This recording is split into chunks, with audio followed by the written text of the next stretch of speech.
There's no background audio. They can't hear you.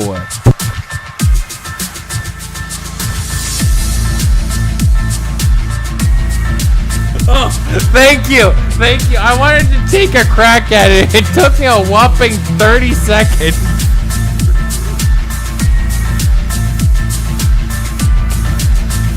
Oh no, I always have everything right before I start.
Well, hello everyone. Welcome to the Untitled Sickos Project.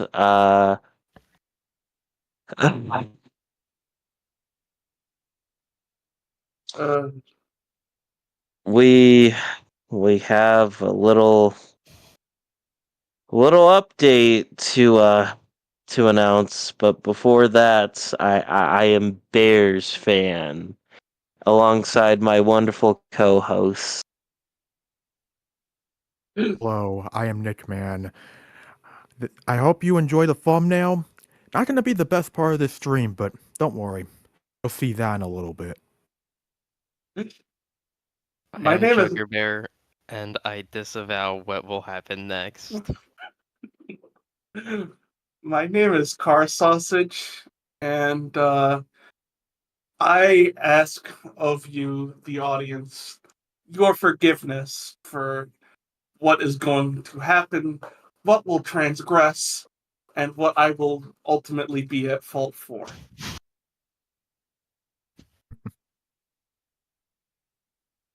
There's one more person here. Chat, I am the MaskedAura and I made the thumbnail.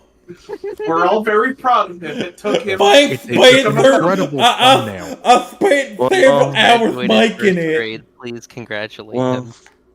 Well, guys, I guess to start our welcome mats, we have to address the elephant in the room. That's right, everyone. The fucking Minnesota Vikings have clinched a playoff spot. Yes, they have. And it just so happened that it was the week that they played the Chicago Bears.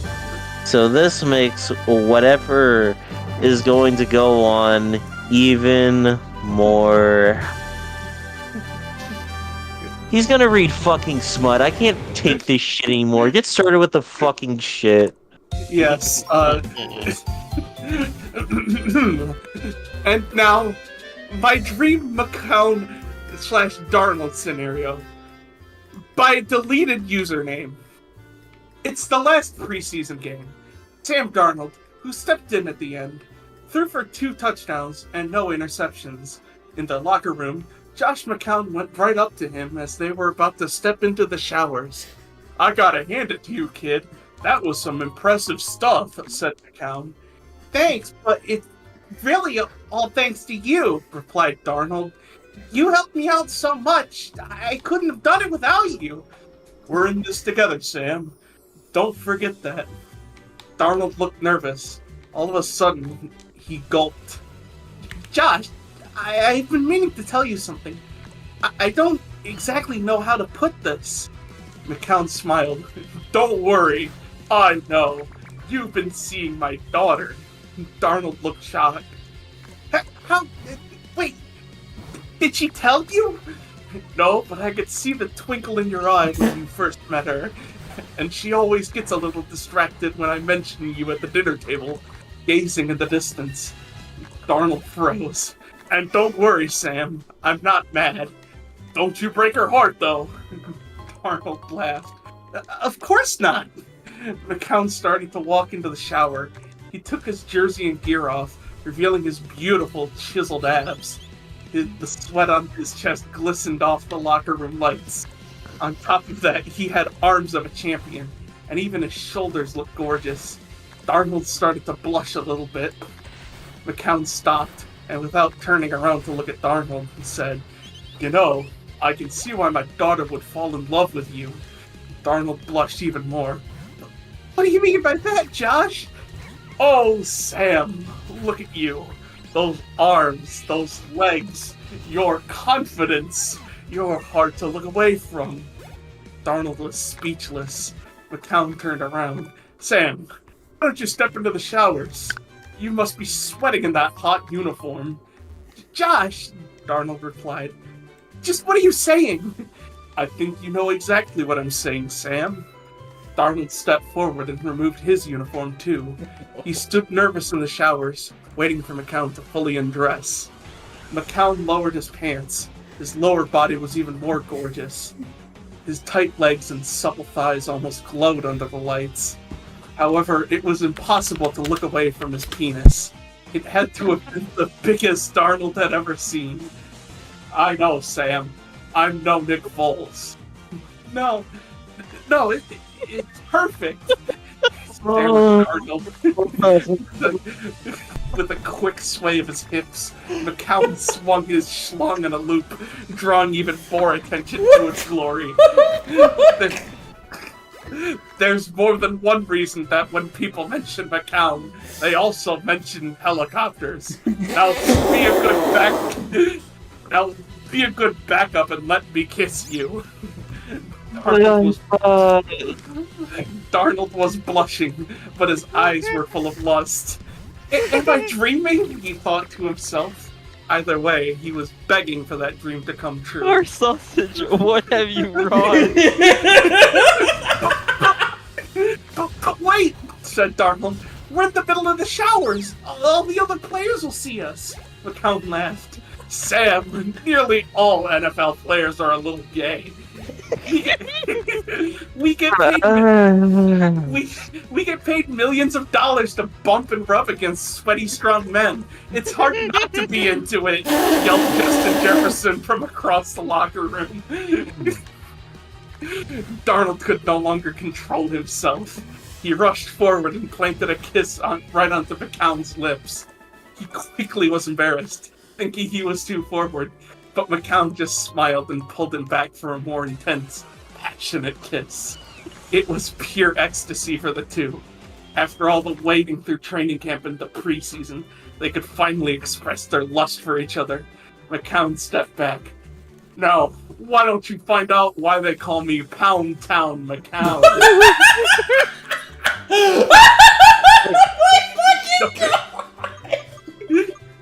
I'm just gonna say this. This feels like some fucking...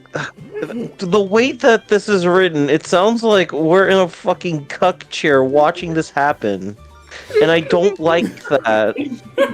Buddy, I think we're well beyond a cuck chair at this rate.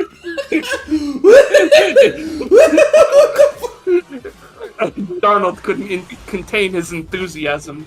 McCown saw this clear as day. Sam, why don't you be a good backup and, well, back up?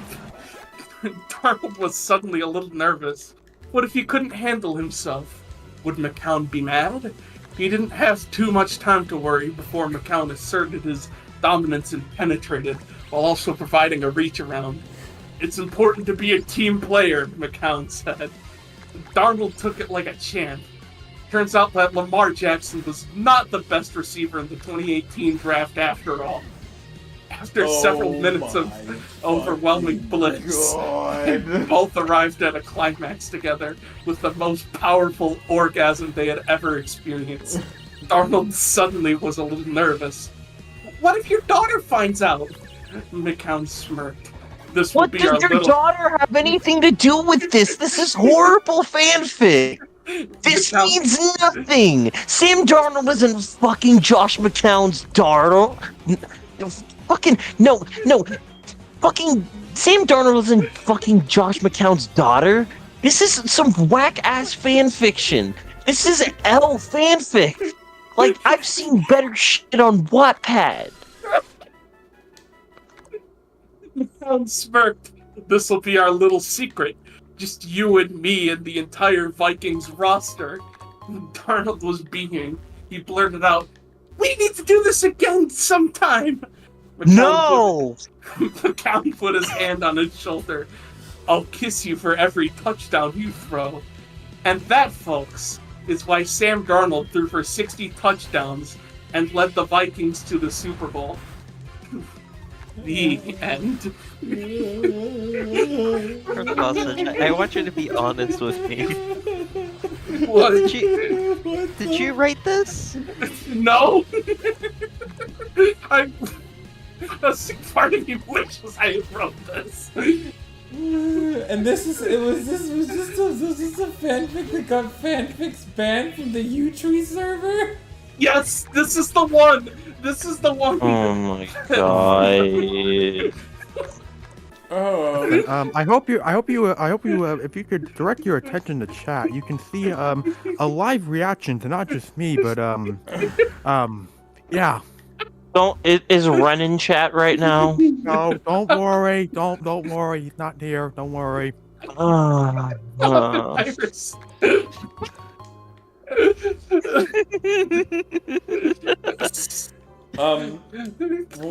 The piece of literature made me Hot and bothered, almost throw up.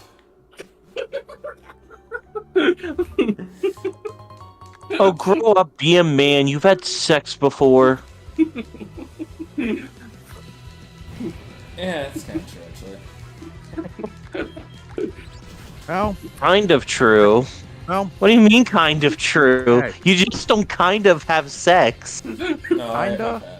I've had it. He's just like, bro, I've had it many times.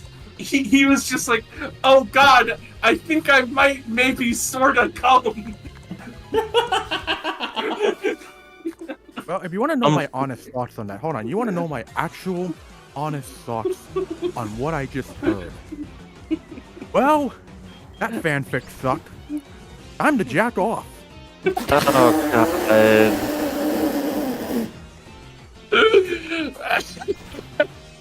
MaskedAura does worst spec take of all time. Asked to never do again. Well, anyway, my actual thoughts on the game, yeah, Darnold looked good. He looked good that game. Some may say that he looked real good.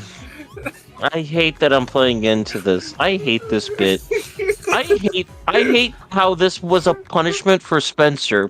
But then I got bullied into, no, it's a punishment for everyone. It's not a suicide pact. I didn't fucking sign the goddamn pact. Taegan, be careful with your words. You might regret that later. I'm already gonna have to watch fucking VTubers. I lost one bet. Oh yeah. Why do I have to we're lose gonna have a fucking great two? time with that thing. It's gonna be a great time.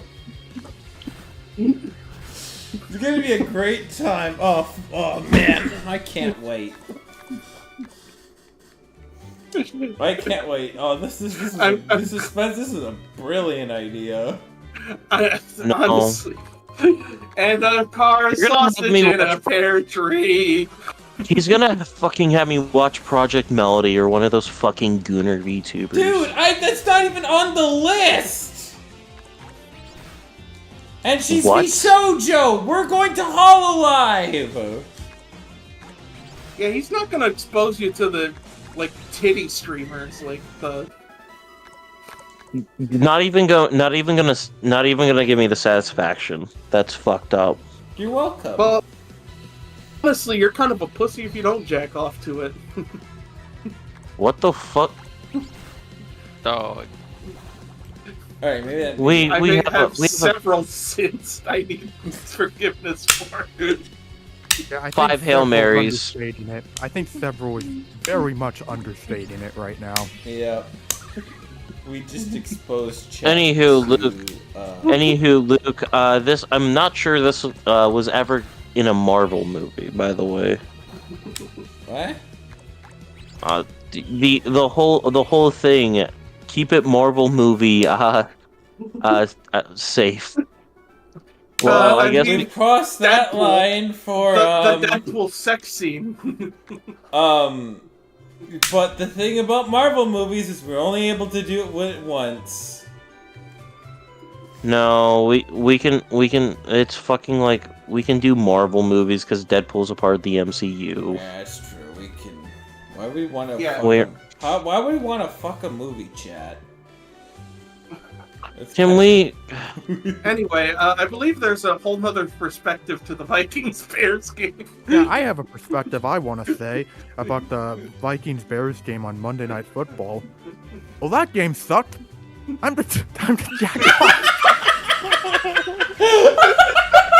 You wanna know what's fucked up? He's stealing my bit from that game because we posted in a server that we have because we have our own little personal server. Well, not personal in like that case, personal in like, you know, friends and shit, like everyone here's in it. But no, the most fucked up part of it is like, I remember posting that tweet after that game, and this motherfucker goes ahead and just steals my bit. I wasn't even gonna plan on using it, but he's just over here being fucking Bernie Madoff, stealing shit like he steals shit in fucking Monopoly. Listen, buddy, listen, the people will know what kind of a monster you are in that game. What do you mean I'm a monster? Play better. Don't get fucked. Get better Also, rolls. Forehead. Tyreek Stevenson might be the dumbest player I've ever seen. That's not true. Antonio Brown. Right, but you know, certainly like L of the year worthy, like maybe number 5 or something. I hate how that's probably true. The Hail Mary's probably gonna be mentioned in L's of the year, and I'm not gonna be emotionally prepared for it. Well, That Hail Mary has I can't believe that Hail Mary has completely undone the Bears season. Like that. I can't even. Like, the thing is, I can't even, like, blame... Like, here's the thing. Hail Marys are just pure luck. Like, obviously, there's some skill involved in it, but for the most part, Hail Marys are luck. And you have to rebound off of that. I will still sit here and say this. As much as we can blame Tyreek Stevenson as much as we want, the fact of the matter is... nothing fucking goes right in a Hail Mary. Everything has to be precisely lucky. There's no skill involved in that play other than how deep you throw a football. I mean, just for the fact that... just how the series of events played out afterwards. The fact that you guys are 0-8 after that. It brought me back to Justin Fields, right? How many times were the Bears close to closing games, but yet never did? The issue with Fields was it was always something that he could have done to help. Mm-hmm. The issue is with Williams, he's doing everything he can. My point is this was under Matt Eberflus. That's the point I'm trying to get at. This was all under Matt Eberflus's doing with the poor cut, with the inability to finish games.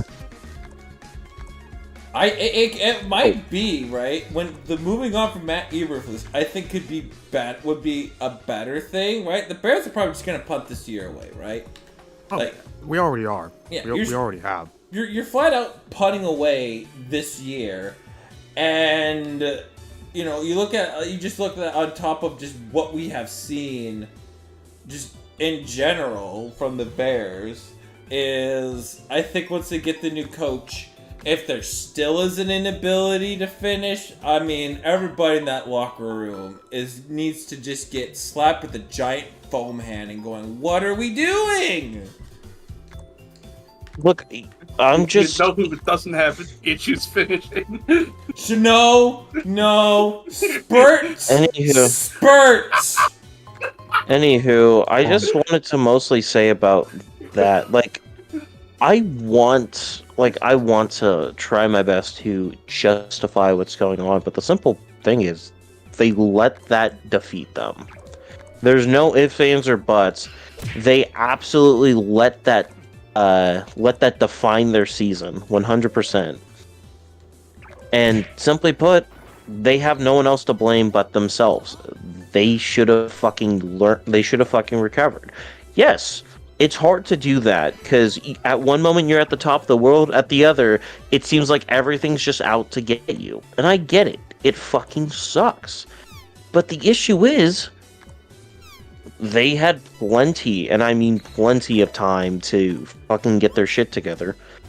But losing to the Patriots at home, putting up 3 points against that pathetic defense, letting the Cardinals bitch you, and this isn't any disrespect to the Cardinals, because, like, they're a decent team this year. But, like, the whole thing just, it's incredibly disappointing. And ultimately, it comes to a point where it's like, if you're the Bears, what the fuck do you do? Like, I get we talked about this in, like, the group chat and everything, but, like, bringing in Ben Johnson might help things, but then again, if Ryan Poles is still on this roster, that's still something that needs to be settled. Obviously, I would think if Ben Johnson came, and I would think he would be like, no, I don't want him. No, I don't want that guy. Get him the fuck out of here. But, like, I don't know. My biggest fear is that they go into next year with Ryan Poles. That's my biggest fear. He's done good, but he's also done a shit ton of bad. And the bad right now is more than outweighing the good. Because this is such GMs, right? You can't give them 2 years and terminate a guy after 2 years. That is, I think to me that would just show too much organizational instability right there. True, because but he's also on year 3. You want to be stability, because if you fire Poles, you're not attracting Ben Johnson. Because it shows to me that you don't have any sort of stability to bring in a guy like Ben Johnson or Mike Vrabel. You're going to have to go with probably your 5th or 6th option at head coach, and that's not what the Bears need. I like what Poles has done for the Bears.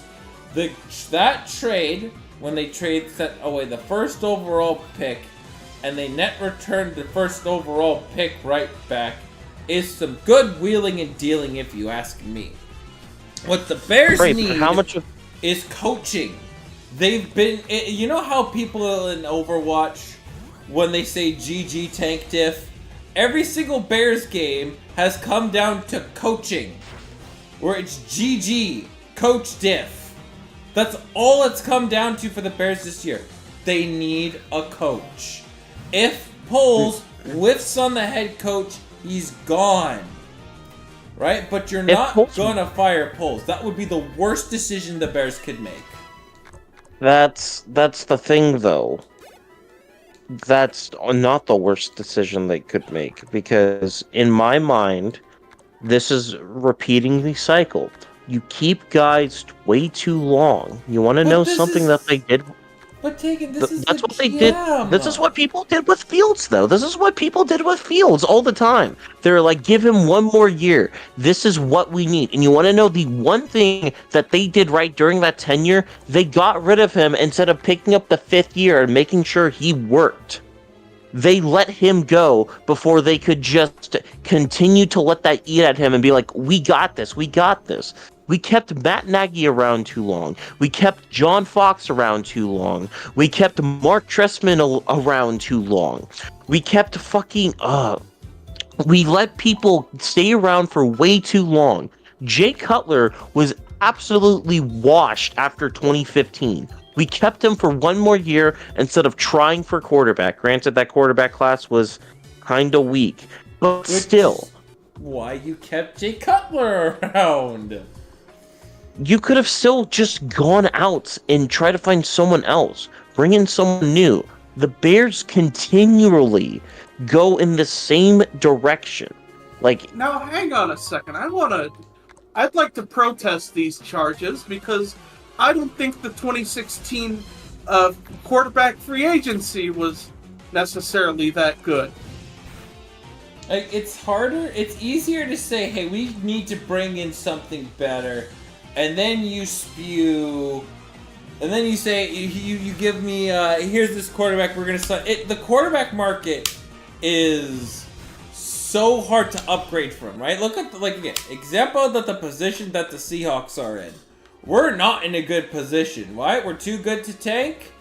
We're too good to tank as a team, but does Geno Smith get us to the promised land? No. Y'all saw that on Sunday night. Y'all saw that he couldn't deliver, right? Like, he's got the pieces around him. Sure, he can beat up, an Arizona or a very injured Niners team or the Dolphins without a quarterback, right? Or the Jets when they just literally existed for 60 minutes and allowed the Seahawks to somehow make a comeback and win the game, right? Like, it's hard. Like, who's your realistic option right now? I got two options right now. It is, they're either going to go after Sam Darnold in free agency, which, again, Darnold's ceiling is a little bit higher than Geno Smith. So it's a little bit of an upgrade over Geno Smith, right? Or you roll the dice, where the dice roll is really not in your favor, and you try Jackson Dart. what do you mean that Sam Darnold would only be a slight upgrade? Slight upgrade. He's younger and has a ceiling that's a little bit higher than Geno Smith. I'm sorry, but I'll take. That is offensive to me as somebody who's seen Sam Darnold. Don't get me wrong. Darnold's having a great season, a perfect time to break out and sign a big contract in the offseason. Like, he's going to get paid. And would I want him over Geno Smith? Absolutely. But if it's $40 million, I'm like, ugh. That's the new contract point. You want a new quarterback? Yeah, I know. Fuck her up. I know. By the way, here's all the quarterbacks who were in the NFL 2016 free agency. At number 1, Kirk Cousins. Could have gotten him. Oh, no. You could have gotten him. Number 2, Sam Bradford. Oh, right. Sorry, you're talking Marginal. about you're talking about the quarterback class. I thought you were talking about this quarterback class. Sorry. I was like, yeah, I was thinking, one. yeah, realistically, you could see 2016. the Falcons cutting Kirk Cousins. No, I mean, this is... They're meaning from 20. Yeah, the 2016. Yeah, instead of Jay Cutler, number 2, Sam Bradford. Number 3, this is where it starts to get a little funny. Brock Osweiler. Oh, God. Again, all of them aren't bad options. Like, Brock you- Osweiler! He would have been horrible. Absolutely not. No to Brock. Bradford, A ton, looking now, 100%. I don't care about at the time. What we know now is Brock Osweiler fucking sucked in 2016. No, so I'm- Sorry. No, number 4, Ryan Fitzpatrick. Okay, you can't even Transitional hate guy. on that one. You can't even hate on that guy. Because you want to know why? Transitional. Ryan Fitzpatrick would have been a goat in Chicago. He would have been absolutely fucking goated, and I'm tired of people saying that he wouldn't, because he would have. Well, the problem with Fitzpatrick was this was after his Jets tenure, right?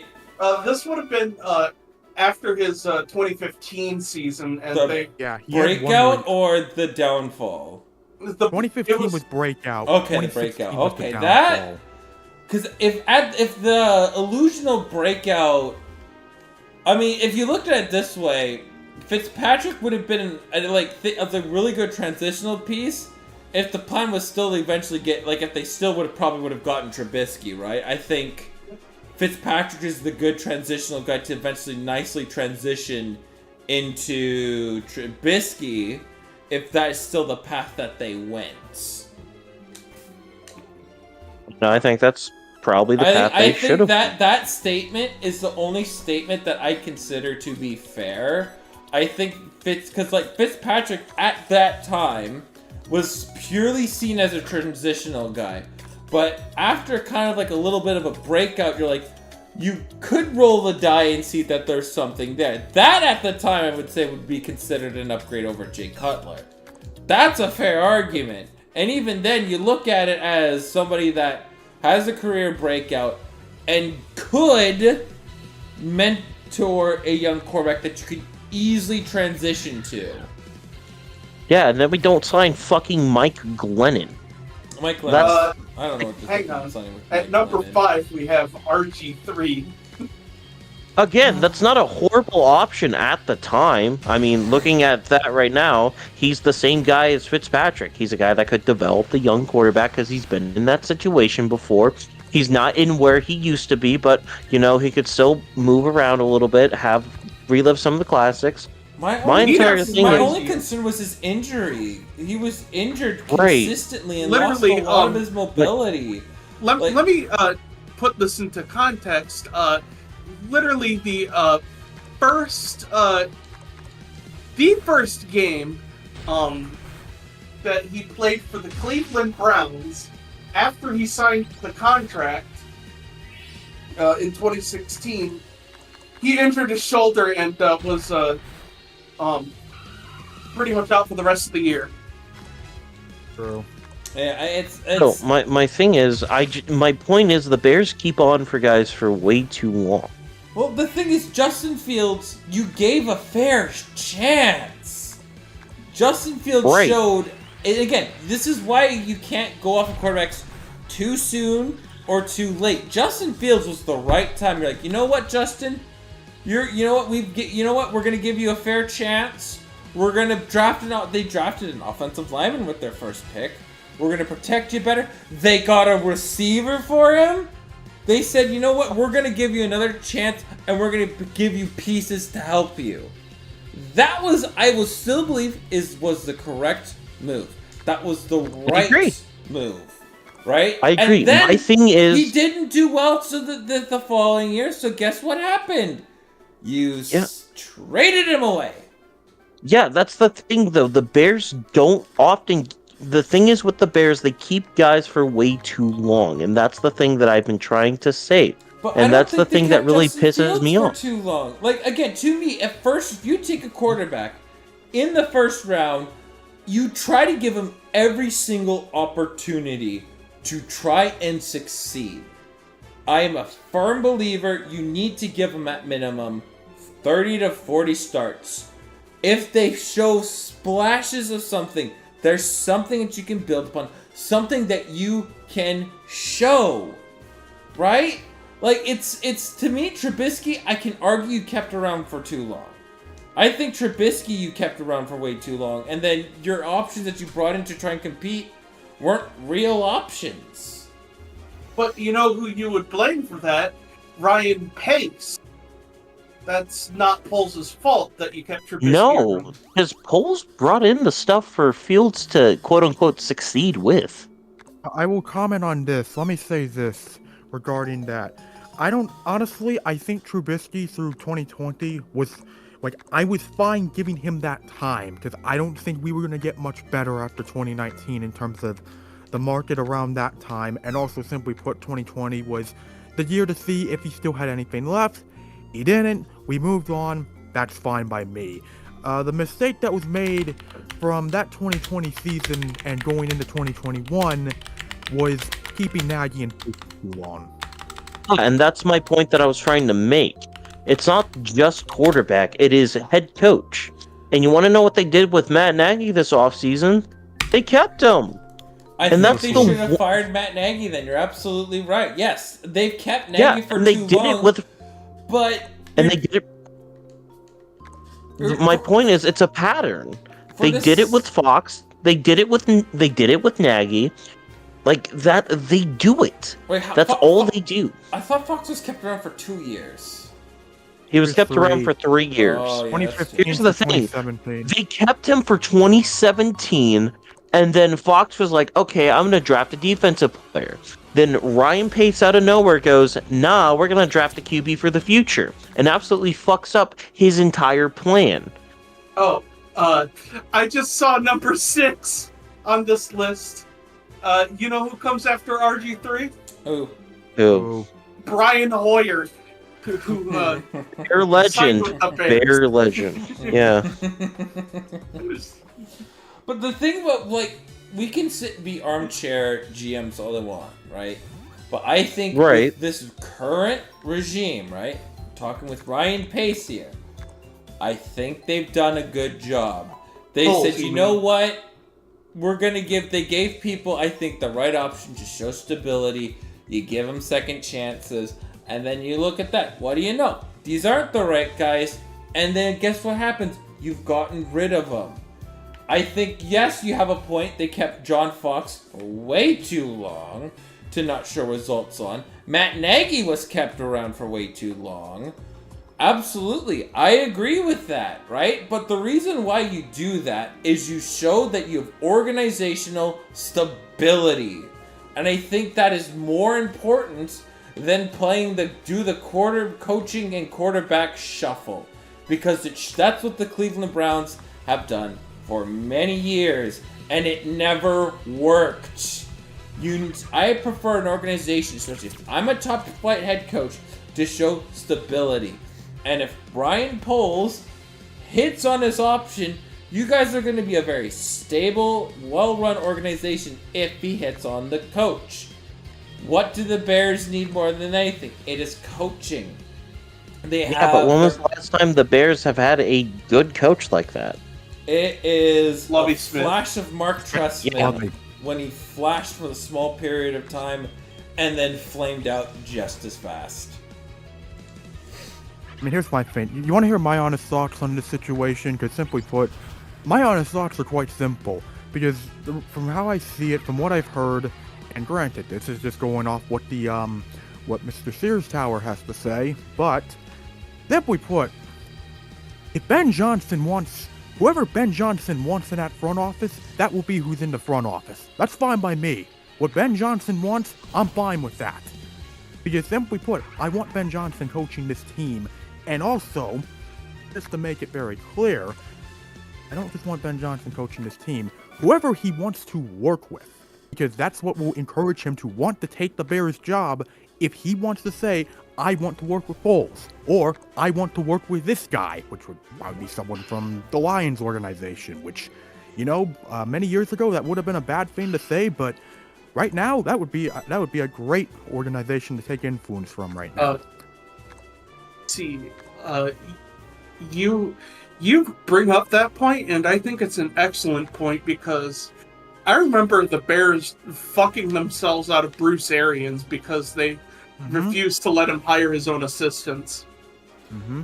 I mean, I think that was also, sorry to interrupt, but that was the hire where we hired Mark Trestman because it was Bruce Arians wanted to take the Bears' job. He was very interested in the job, and because of that stuff, the Bears chose Mark Trestman over him, which I find to be a lot more egregious over the fact that we didn't get Andy Reid. Because literally everyone knew from the moment Andy Reid got fired in Philadelphia, he was going to Kansas City. That was basically written in stone. But Bruce Arians more than wanted to go to Chicago, and we just let him go.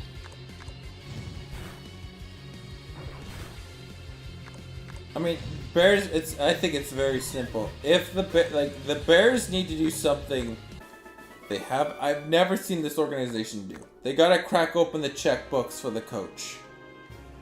This is a coach that, again, coaches don't count towards the salary. This is something you spend for. The hope that I would hope for is that there's enough trust between Ben Johnson and Ryan Poles that they can work together to really turn it around. The Bears are going to have 3 picks again in the top 40. 2 early second round picks. Lots of good gems you can grab in the second round that can make an immediate impact day 1 for the Bears. So there's a good possibility, right? I'm really confident in Pulse because I've liked a lot of moves that he's done.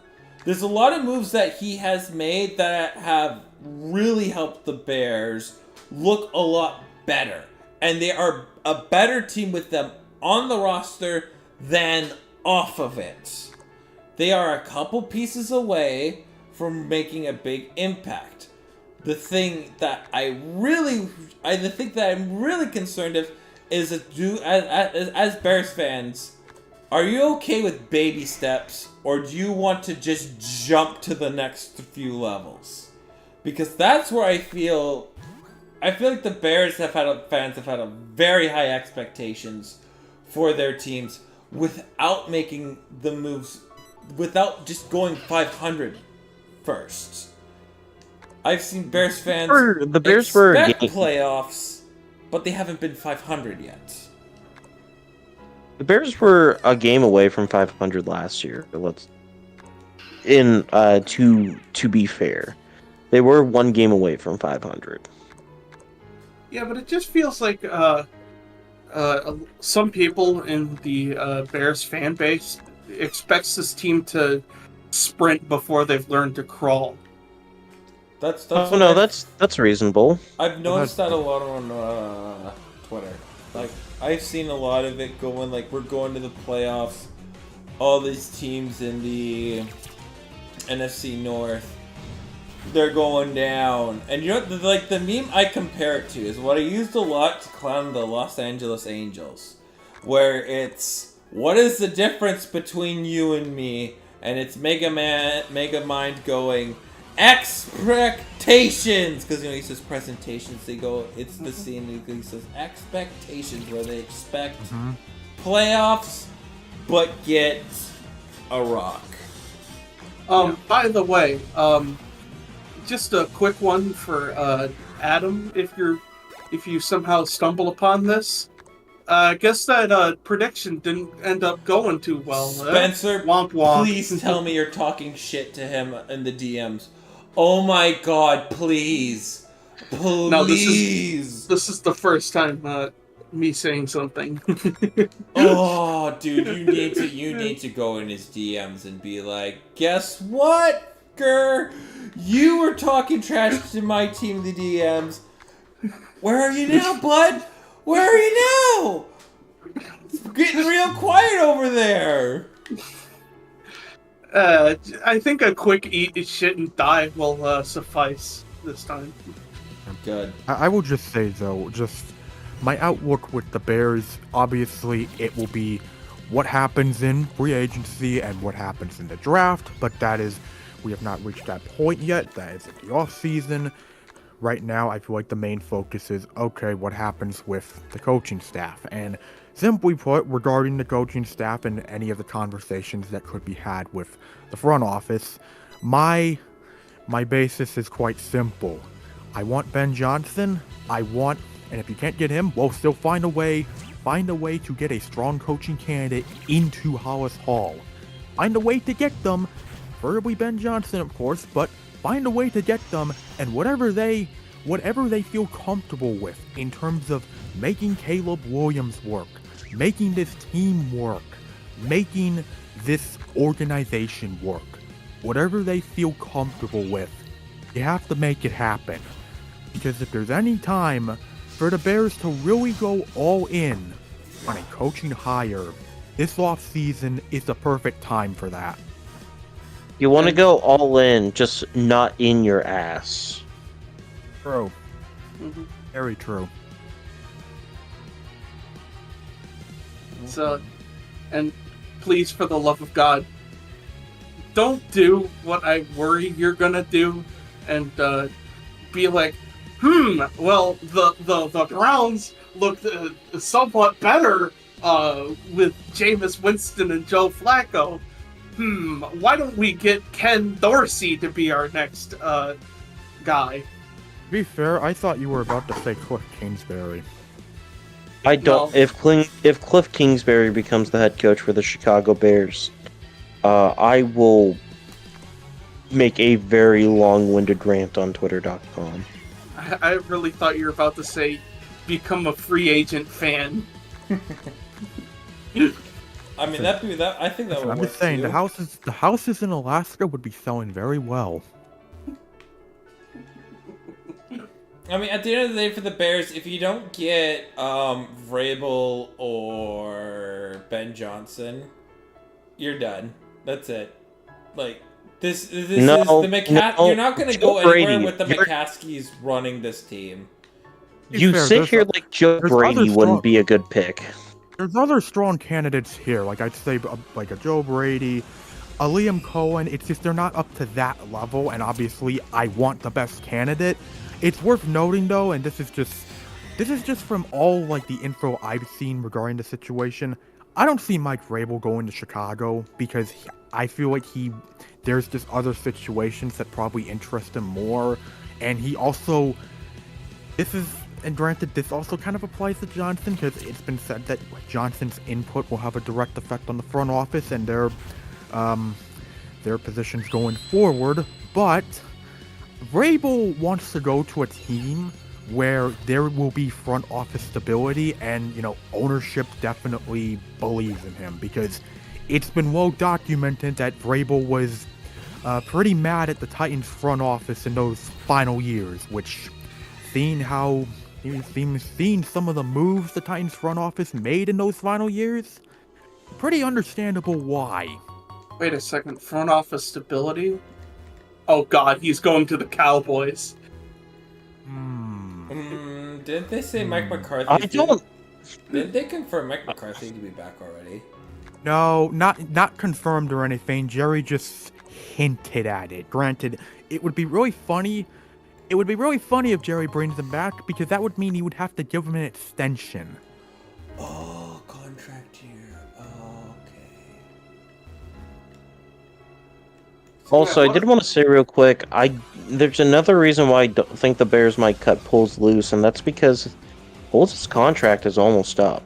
He signed a 4-year deal when he got there. It's true. I hope they do right. I would want, because if Poles is gone, I want him in Seattle. I want him in Seattle. I will say this though. Maybe Getting Poles in Seattle would be like Shane Waldron in Chicago. No, it would be a huge. Would be a massive upgrade over Schneider, man. I want Schneider. I don't know about massive upgrade, but I feel like having him in the front office wouldn't be a bad thing because he's a pretty good.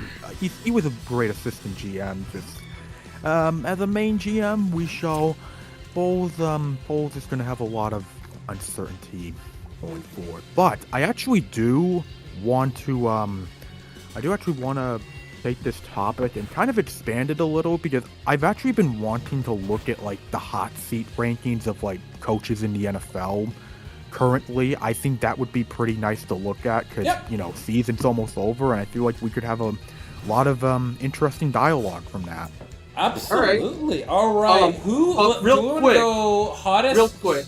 Hottest to coldest or coldest to hottest? With theoretical cold being like we would consider say if we consider 6 coaches to be terminated, which one in theory would be the least likely of the 6 coaches all the way to the top, where you just want to start from most likely to, and then we keep going down to where they probably will keep them around. How would we want to do it? Spencer, you were about to say something? I was just about to say, we had a bit of a moment between the Colts and Broncos where it felt like Jim Irsay consumed a bit of funny flour. They were up 10-0, and then they were very much not up 10-0. That's true. It's true. That is a very accurate statement. Yeah, just they did consume some of that funny powder. That is something that is quite accurate, but I guess we could quickly cover it while Mr. Earth Day, what do you have to say about that game? Hold up. I gotta pull up the thing you sent me because I can't just keep going over fucking Deadpool references over and over again. I gotta go with something else. I gotta mix it up a little bit. Let's see, where do I have you? Oh, there you are. Gotta scroll up. Common street names for, okay. You know, Wow, these are... I took some of that studio fuel. I blanked out and I saw we lost. I took a cannonball to some of that love affair. Oh my, Mr. Put my Earthquake. nose down into some of that society high. Mr. Earthsay, did you see what happened with Jonathan Taylor? I guess I should not have given some of that marching dust. Now should I? Perhaps it was a bad idea. I was seeing happy trails out there. That tar dust really got to him. He got so high he thought he was Deshaun Jackson.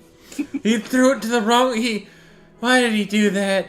He dropped the ball just like I dropped my nose into some of that big sea.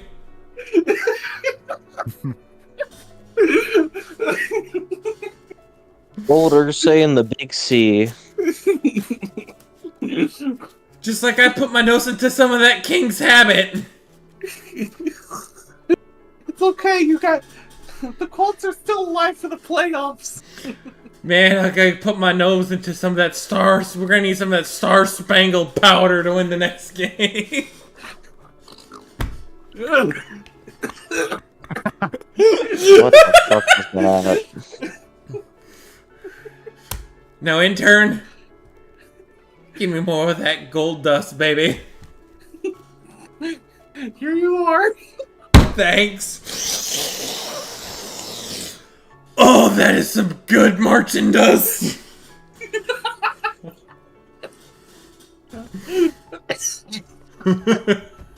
Jesus. Mr. Ursay, this is from the NFL drug testing community. We'd like to have you take a drug test real quick. It's okay. Jonathan Taylor's gonna piss in it. I've had some of that. I had some of that white pump. That Forrest Bump. Now, Mr. NFL aficionado, do you want to build a snowman? I am not. If you're, sir, if you're asking me to take some bribes, I am not allowed to. We will be reporting this to Roger Goodell. Oh, don't worry. I'm okay. No, I'm gonna be fine. Now, if you need me, I'm gonna douse myself into some of that Snow White.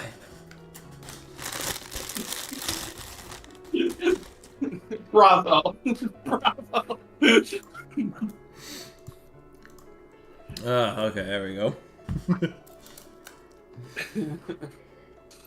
Alright, Anyway. so we're gonna go with likely to be canned, or least likely, and work our way up. I was I gonna will- go like team by team, and you tell me whether their seats hot, cold, or something Alright. in between. I was thinking of like divisions and all that. Maybe run down the divisions and all that. Go through, you know. I had all a that vision. stuff. Yeah, I had a Yeah, division. like the typical tree haters guide type thing. Yeah. Okay, I Alright. see it. So I'll start it off with the AFC East. With the Bills, McDermott, it'll really come down to the playoffs. But right now, I think he's in the green right now. Right now, There's a fine. fire in his seat. He needs to. Yeah. He needs I to have give a it a- playoff run. playoffs. It's in You the say- playoffs. I'm saving it for that. Yeah. Yeah, you say he's in the green. I'd say it's kind of like a Dennis green, specifically 2000 Dennis green. Yeah, that's fair. I think that's a good place to put it.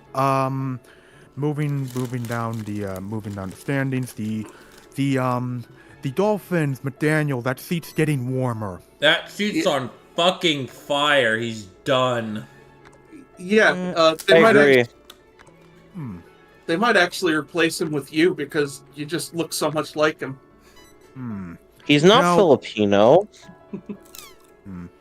Listen, people have said I look like him, but I don't know. I mean, I will say this regarding the Dolphins. This is just my take. I don't know. I don't know about McDaniel, but that seat's definitely gotten hotter this season. I personally think if anyone should get fired in Miami, it's their GM. I think he's the one who needs to go. Mm-hmm. I think they clean house. I think it's the GM, in my opinion, who needs to go, but that's just the way I see it with that. Jets we're skipping over because it's interim and all that. This is just the way to go. Interns are, they're interns. We don't really need to. Interns aren't real people. Yeah, basically. Patriots, Gerard Mayo's seat is hot as hell. We're gathering the kindling. Yeah, it's. Let me tell you something, because I follow Patriots. I follow some Patriots fans, and I've taken a quick look into what Patriots media have been saying and all that, and what the brass of Kraft have been saying and all that, and yeah, they fucking hate Gerard Mayo. Really? That dude is fucking hated. He is fucking hated right now. Classic Boston racism at it again. Yeah, That's I know Great. I was about to bring up.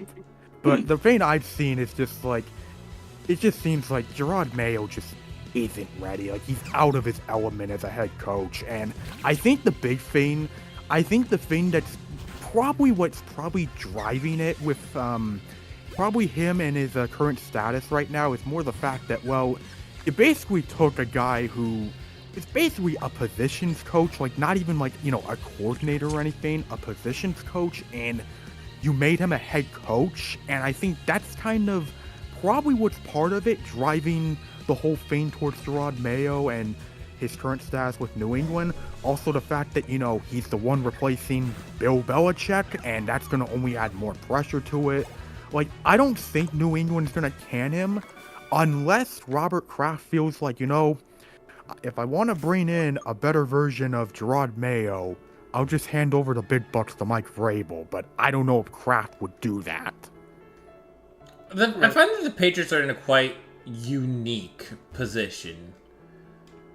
They're in a position that they just haven't been in for decades. For a very long time, they have. I'm going to use a quote unquote because I'm the biggest Colin Cowherd dick writer here. Gross. They let the kids run the team, right? From when Belichick took over. When Belichick was there for the while, they were hiring his kids, and the assistants that went on to be terrible head coaches, they brought them back, and they were still terrible. Instead of trying to find that brand new piece, somebody outside the organization to truly start anew. The Patriots haven't done that. Even still with Gerard Mayo, he was an in-house hire. They didn't go anywhere outside the organization to bring in the next guy. So the kids are still running the organization when they just need to go outside the organization and to find that next guy. They got to stop keeping it. They got to keep it out of in-house. Yeah, you got to clean house. You got to start brand new. You got to start as a new era in New England. And you're not going to do that if you're just going to keep hiring. I think Mike Vrabel, even though I think that would be a better option, I think you have to go someone who's not even on your radar. That's who I think they need to bring in. What's up? I What? hadn't said anything for a bit though, because I hadn't had anything to say over the We're Bears talking commentary. We're talking about the the coaching hot seat right now, basically. Yeah. We're just running down the divisions and all that. But yeah, I think that says it well for the AFC East right now. The AFC North, going to the top of the division right now, the Steelers. Mike Tomlin, it's Mike Tomlin. What do you expect? That dude has union job security. He's got tenure and he's going to be collecting a pension. That's how ingrained into the Steeler way he is. Hot take. the thing Ken is- Stefanski's on the hot seat. We're not there yet. no, Not there he's yet. not on the hot seat. We'll get to him in a little bit.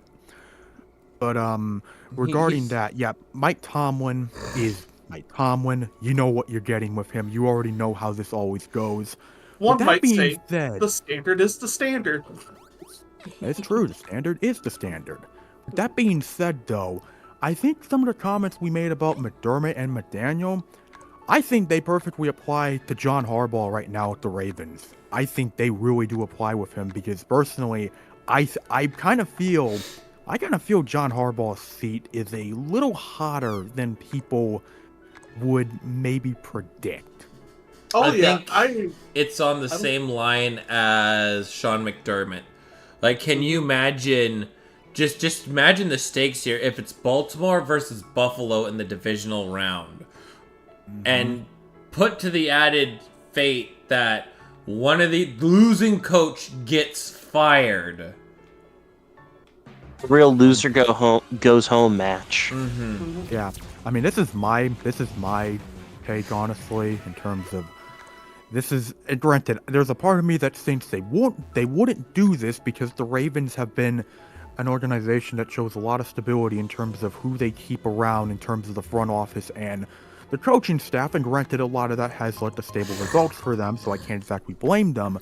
But if the Ravens were to, let's say, lose in the wild card round, I think in that case there's a very real possibility that Harbaugh gets the axe.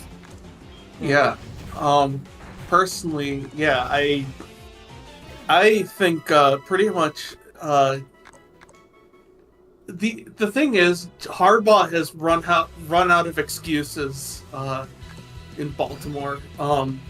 You know, they kept saying, "Oh, it's Greg Roman," and Greg Roman has gone and turned the Chargers into a decent offense.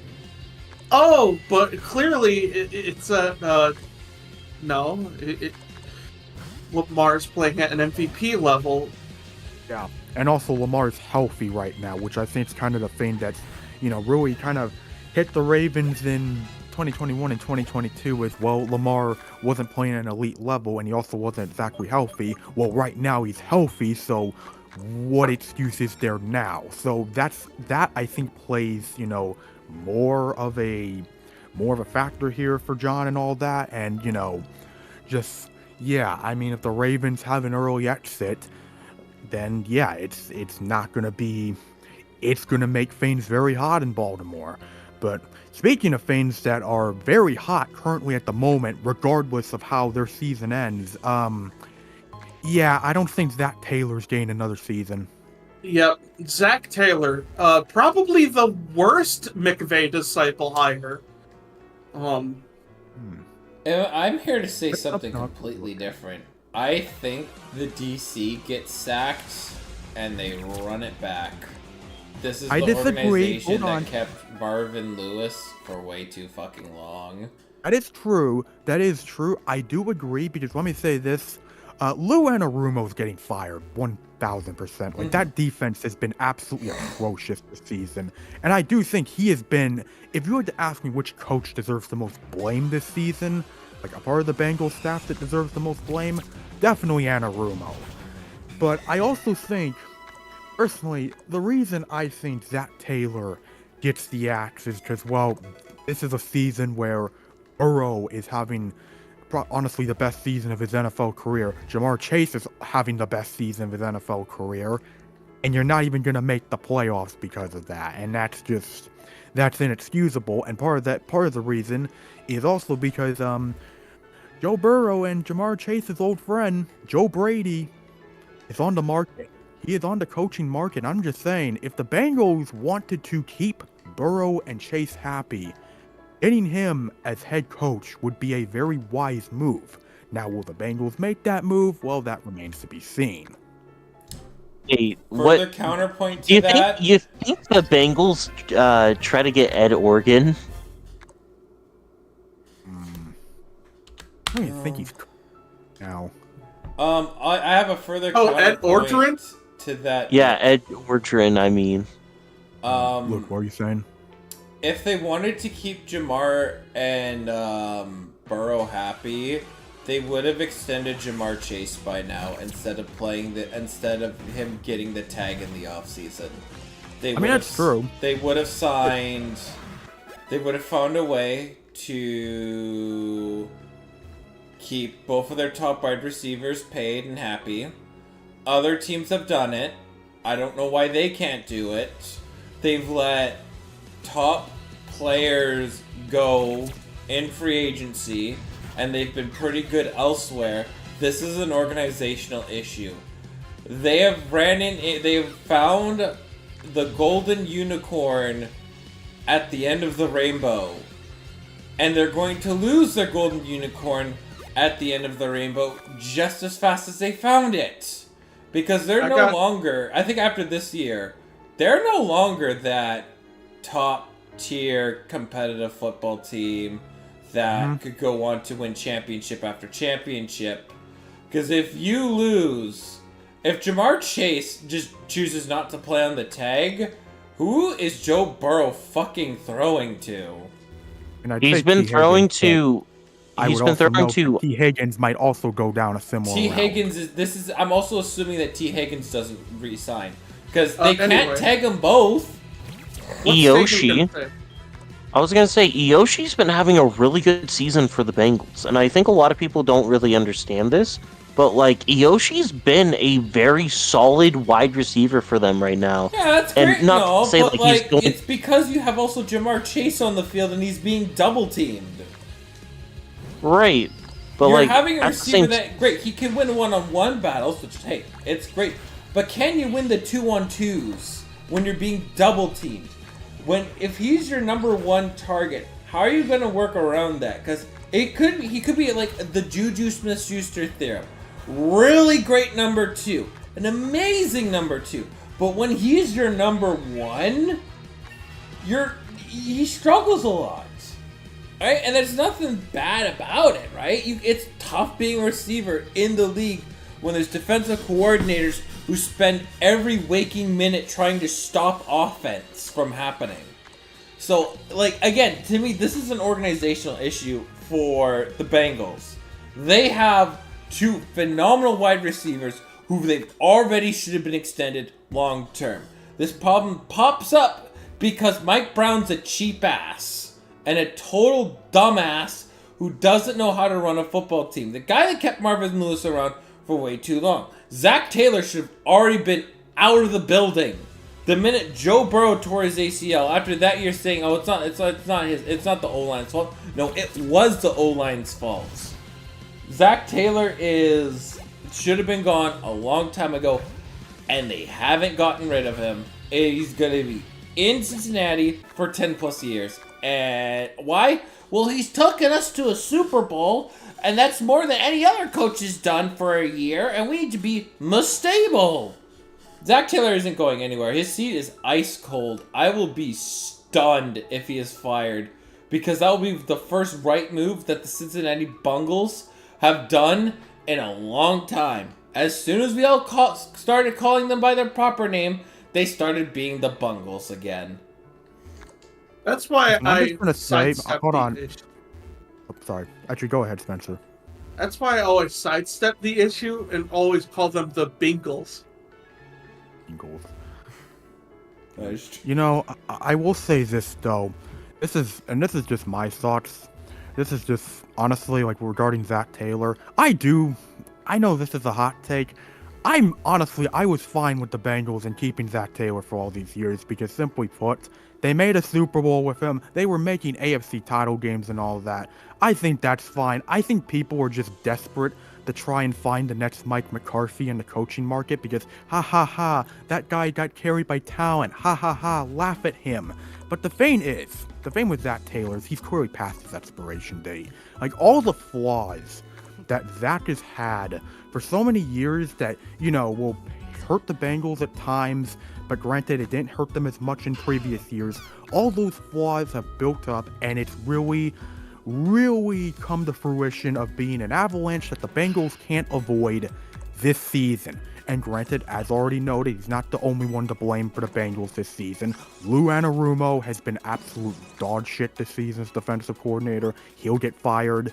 And the thing is, and this is just from reports I've seen, is that before that Steelers game, it was basically said that, yeah, Taylor's, it's not looking great for Zach Taylor's job status right now. So I just feel like there's a very, very real possibility he gets the axe. And if that happens, I fully expect Joe Brady will be their next head coach, because if anything Mike Brown has taught me, there is no way in hell he's going to try and get Ben Johnson.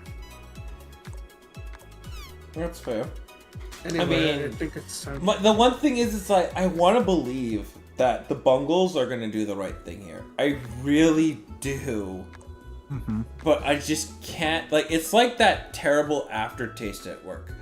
Like, when you eat something like that's like any kind of food item that's still like, that taste is still lingering. There's still, I feel like, that old way of how the Bungles have done stuff, right? Yeah. They have 2 home run Grand Slam wide receivers that they haven't even signed the contract. We heard the disaster in the early just before week 1 started kicking off, at how Jamar Chase and how horrible the negotiations were going.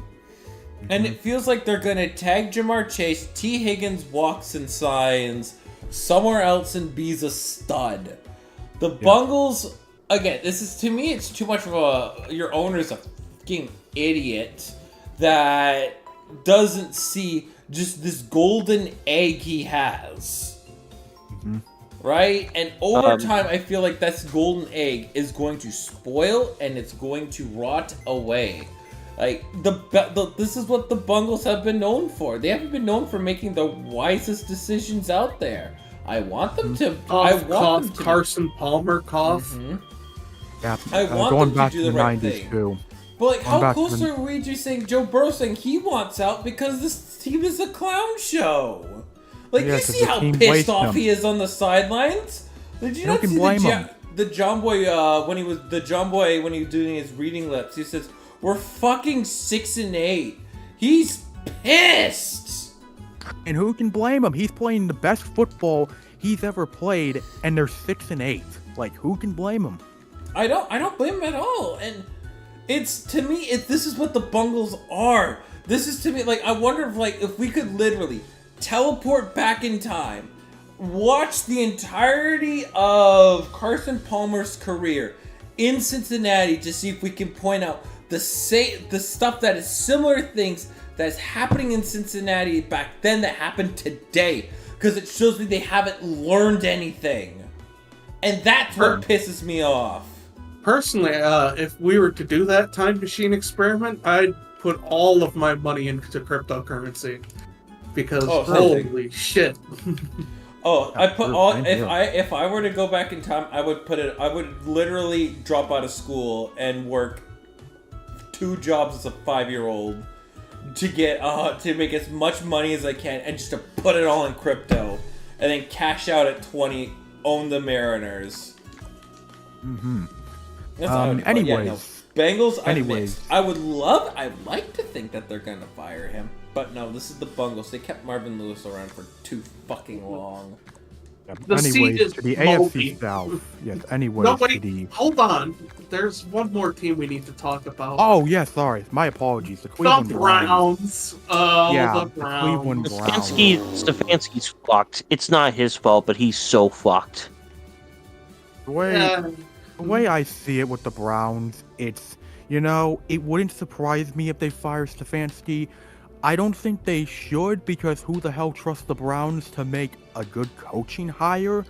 But it wouldn't surprise me, because someone's going to have to be the scapegoat for Jimmy.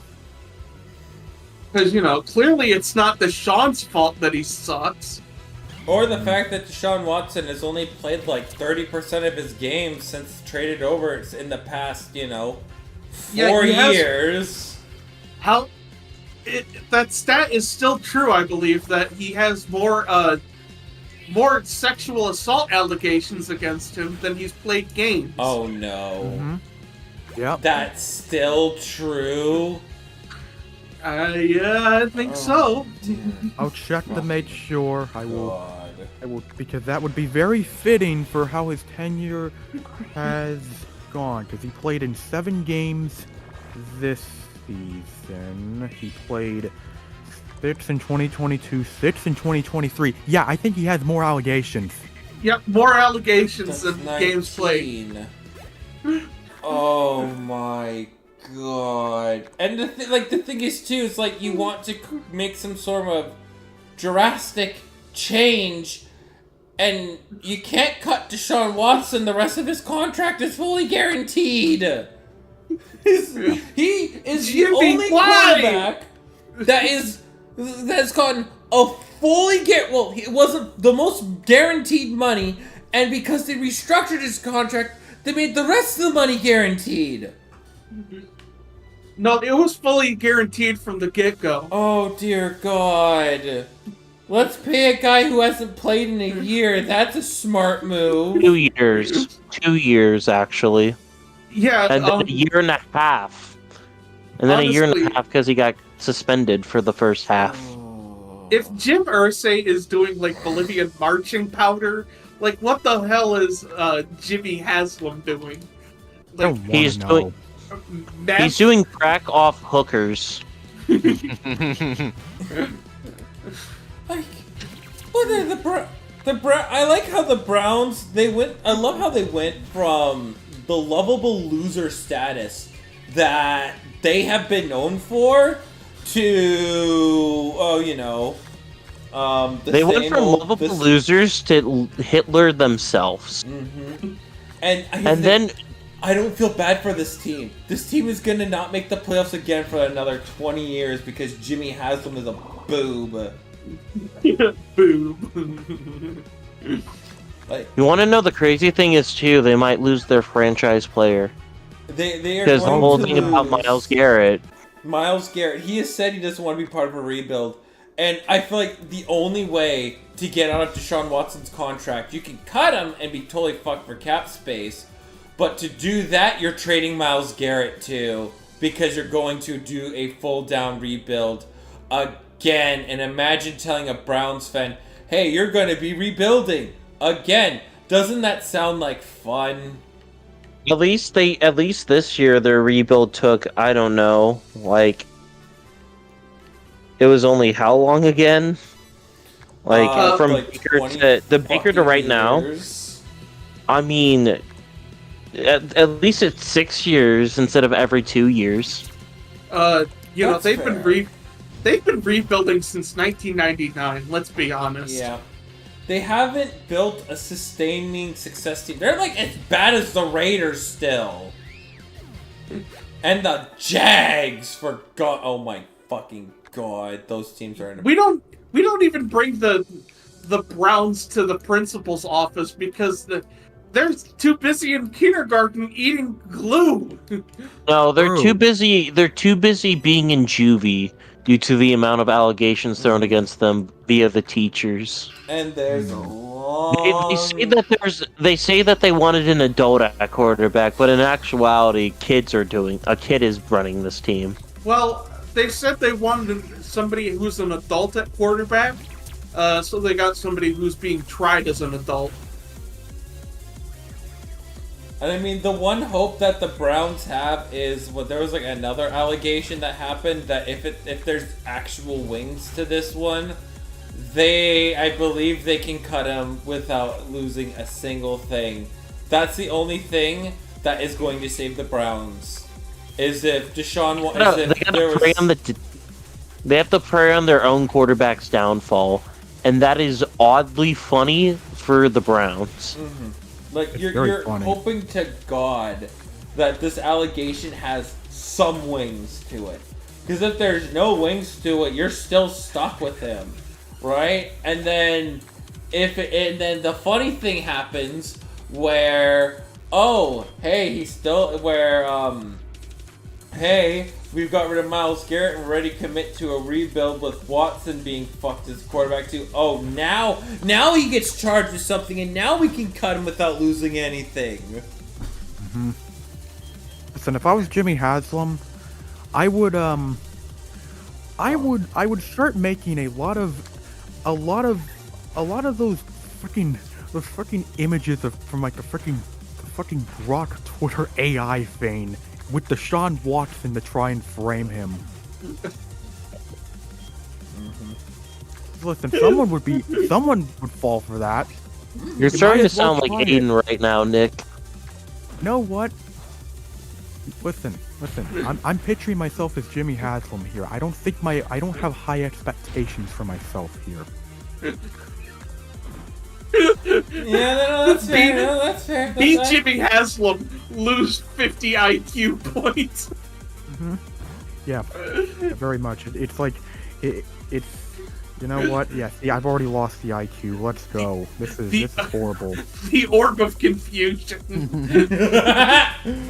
Fucking orb of confusion, Lamau. Oh my god. Check, it's Anyway, okay. We have the orb of confusion. I'm good. I mean, the fortunate thing with Kevin Stefanski is he's the odd man out here. He is. It is the classic thing of you're paying a quarterback how much money, and it is your job as a head coach to make him work. And if you're not making him work, you're cut. That's unfortunately what it's going to come down to. I mean, to be fair, if I was Stefanski,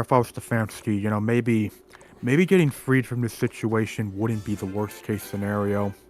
He'd be like Andy Reid because, like, he's a good coach. Like, do I think he's probably one of the best in the league? I mean, I don't think there's a case. Honestly, if he got fucking axed from the Browns, I'd love him on the Bears.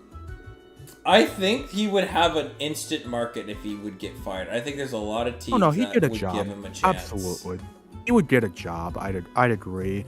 It's just more. I don't know. We'll see what happens with the Browns and whatever comes off of Jimmy's mind, whatever comes out of that shit. But anyways, moving to the AFC South. For all the stupidity and controversy the Texans have had, I still think D'Amico's job is pretty safe right now. Yeah, it's a nice 50 degrees on his chair. Yeah. Now, going a little lower to the Colts. This is interesting. I find this one to be pretty interesting. He's in that same situation that Kevin Stefanski is in, where he kind of only gets like one chance, and he's just kind of screwed. I think firing Adain would be stupid. That's my take. I think firing him would be dumb. I would agree, but it's the same thing as Kevin Stefanski. Again, this is something where, again, you somehow made Gardner Minshew work. You can't make Anthony Richardson work. But yet you can't, Anthony Richardson may be raw as hell, but I think with AR-15's injury, right, that happened last season, I wonder what have you been doing? Because that, to me, if you're forced to sit a rookie quarterback, why isn't he studying game film? Why isn't he getting that important quarterback IQ? Because all you need is the IQ, and I think the accuracy comes with it, right? Because sure, he can throw a deep ball, he's got the potential to do that, but his short accuracy sucks. It's the same thing that hurt him at Florida. How hasn't he, and again, I'm pretty sure Shane Steichen would be a great OC to have, but how come you haven't, gotten that IQ for Anthony Richardson? He's a good... I feel like, again, the ceiling is there. Why haven't you done anything with it? Man, I feel like with Richardson and Steichen, the way I see it, I see it as, considering what Shane's been able to do, if he was to get fired, and Richardson, who I expect will be the Colts quarterback for 2025, because he's raw, he's still got potential, even with how raw he is, I feel like he would still be their quarterback. The question now becomes for Ballard and Irsay, because I feel like somehow Ballard's going to stay. The question becomes, who the hell fixes this guy? Because if Shane can't fix him, who's gonna fix him? Well, they can't get Ben Johnson, but there is another Ben that could be on the market, and his name is Ben McAdoo, baby. Ben McAdoo, more like Ben McAdoo. Ha ha ha. I think I do want to go to the AFC West real quick because I feel like this coach is. We'll come back to the South because I kind of want to talk about the Raiders for a bit, just because one, I kind of want to bring in the Rookie of the Year conversation, and I think it needs to be said. I think Rich Bisaccia is not only just like gone, he's cooked. Me and Antonio Pierce. Yeah, Antonio Pierce, my bad.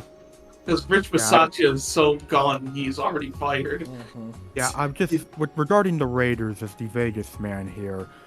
I can confirm Taegan's belief right there, because Antonio Pierce is getting fired. Like it's basically all but been confirmed. And I know what you're about to say, Luke, but let me say this to you. Number one, the Raiders got Tom Brady money now. They don't have to worry about Mark Davis. And number two, there was a quote recently from Mark Davis that really made the rounds around the Raiders, discussion and all that.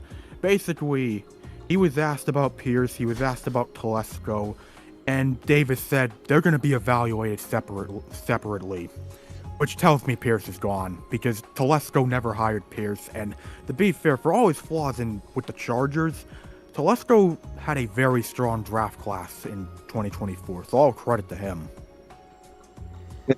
Speaking of that draft class, I think it needs to be said, Brock Bowers might be the single greatest rookie to, like, receiving-wise to ever happen, because the fact that this man is, like, top 10 in receiving categories on one of the worst teams in football, and it's probably the best tight end in the NFL, I think it needs to be said. I think Brock Bowers is the guy. I think Brock Bowers Bowers is not only Rookie of the Year this year, I think he might have if it wasn't for the quarterback conversation, I think he would be in conversation for Offensive Player of the Year. I mean, I'll say this regarding Rookie of the Year. Definitely one of the best rookie seasons we've ever seen. Granted, maybe in terms of greatest, Randy Moss will still hold that candle, which, by the way, fuck Cancer. Hey, Cancer tried to go one-on-one with You want to Randy know Moss something and lost. crazy? Want to know something crazy? Brock Bowers is what people thought Kyle Pitts would be, and Kyle Pitts is what people think Brock Bowers should be. I'll be honest, anyone who watched 5 seconds of Georgia football knew that Brock Bowers was going to be the guy. I think it was very obvious going back to the 2021 national title game when he just completely went off against Alabama in that game, and that was when he was like I'm pretty sure he was like a freshman around that time. I'm not sure. He was a freshman during that game. So that was like, it's almost like watching the Joker have his Joker moment, just watching Brock Bowers just go off in that game. But yeah, Brock Bowers is the guy. And I've seen Chiefs fans talk about it and all that, and they've said they are not looking forward to having to face Brock Bowers for the next however many years, because Brock Bowers has truly been that great in his rookie season. But regarding the Raiders and the coaching staff and all that, yeah, Pierce is gone, and it seems Tom Brady is going to have a big say, in who the next head coach of the Raiders shall be. Watch the next head coach be fucking. The next head coach will probably be Mike Vrabel, in all honesty. But you want to know who's going to be GM? Ooh. Josh McDaniels. Oh God. Oh. I mean, the thing No. Josh McDaniels as OC. That would be so great. I mean, the way how I see the Oakland Raiders, right? To me, the Oakland Raiders, the Vegas Raiders. I mean, I'm gonna be honest. Antonio Pierce never got a fair chance. He was given kind of a false chance with this team. If you were to look at this team before the season started, there's no way you can look me in the eyes and say, yo, this team is going to be contending for a Super Bowl. This was the biggest, most obvious punt year that went on display for the Raiders. And I feel bad for Antonio Pierce because I feel like he didn't get a fair shot with the Raiders here. But he was only brought in here for convenience. He was going to get fired at the end of the year, no matter what, because the team around him wasn't good, and they were going to... Still, though... There's no point on getting a new coach. The fact of the matter is he still didn't make do with what he got.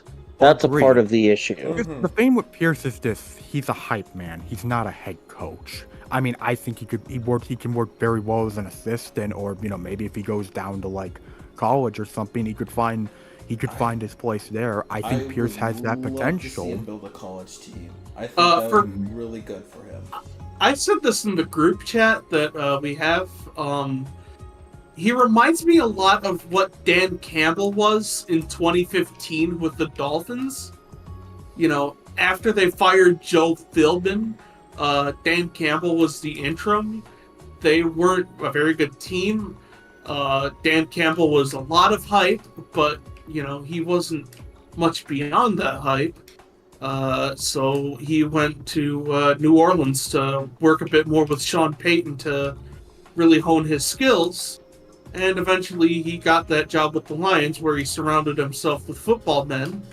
And now he's the great coach he is today. So my thought is, maybe Antonio Pierce goes to learn with somebody, and he comes back with a bunch of guys from early 2010s football that people are like, oh shit, I remember that guy, and that's his coaching staff, and then he builds the new Lions. Yeah, and I just I feel like because Luke says that this was a punt year for the Raiders, I don't think it was originally going to be a punt year, but I feel like there were 3 main moments where it felt like the Raiders season truly transformed from, okay, let's write off the coattails of Antonio Pierce here to, yeah, this is just not our year. Let's just tank for the hell of it. The first sign was... Sorry. The first sign was when they originally were the team that got Cliff Kingsbury as offensive coordinator, but then he left for Washington and eventually got paired with Jaden Daniels. That, of course, led to Luke Getsy becoming offensive coordinator, and, well, we know how that went.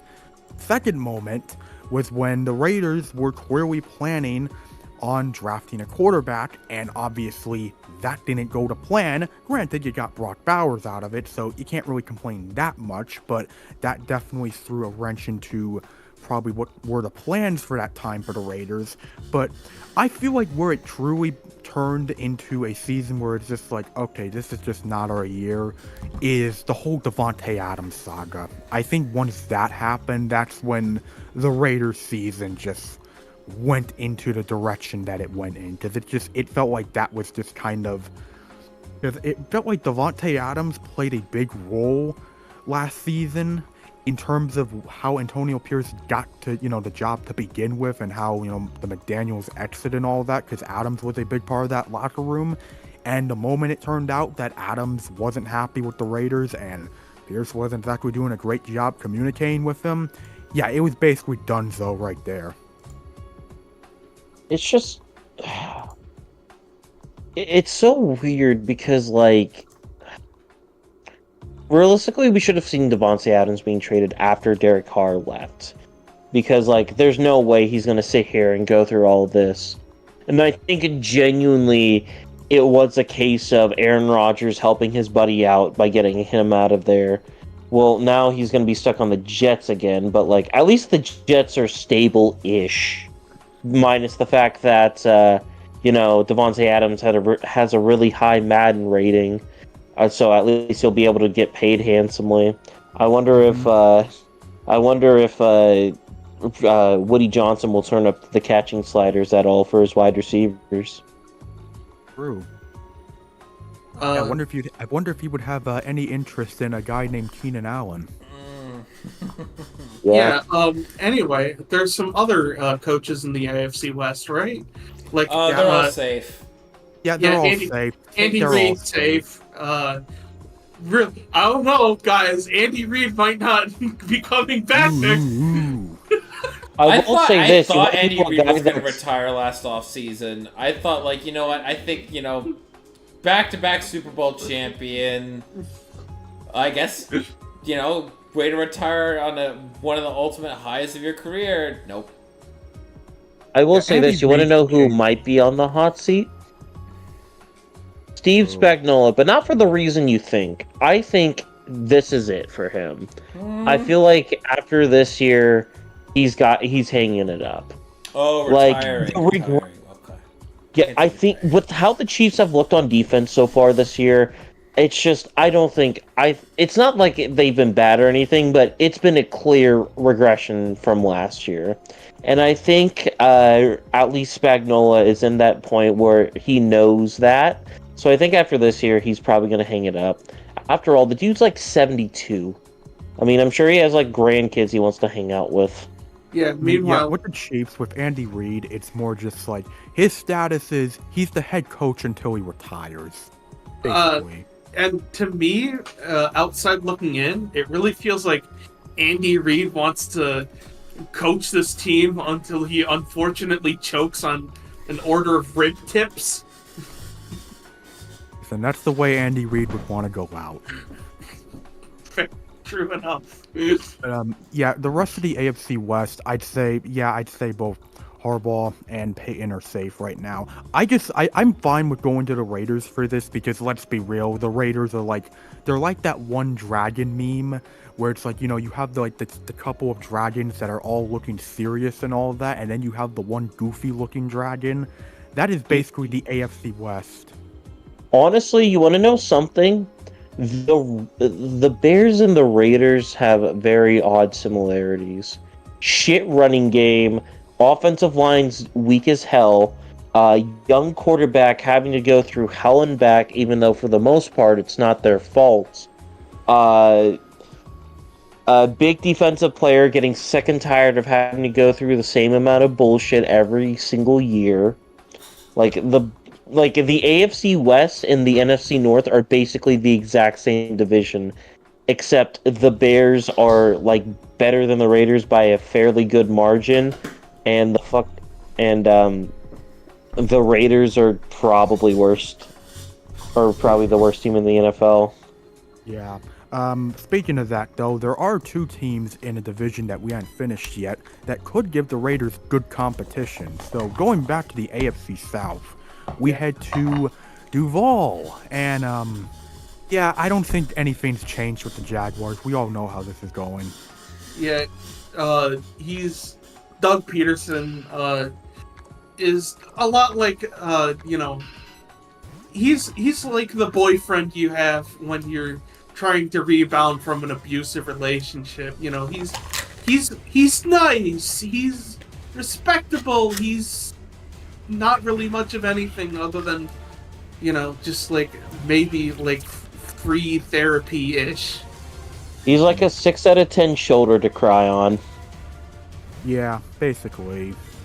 And I feel like with Jacksonville, I think everyone in that coaching staff gets fired, and probably the good portion of the front office, because I think the reason Peterson will stay the full season before getting axed on Black Monday is simply because Jacksonville just didn't really have anyone else to really replace him with as an intern. So it's like, screw it, what do we have to lose by keeping him as head coach? But yeah, we all know the result with Jacksonville. It's been a pretty foregone conclusion regarding the coaching staff there. But as for a more interesting situation, especially with what's been going on this past week, the Titans. I don't think Callahan's a one and done. Like, simply put, one and dones are very rare in the NFL. The only ones that I can remember off the top of my head is Nathaniel Hackett, but that's just because they couldn't get Aaron Rodgers. One and dones don't happen.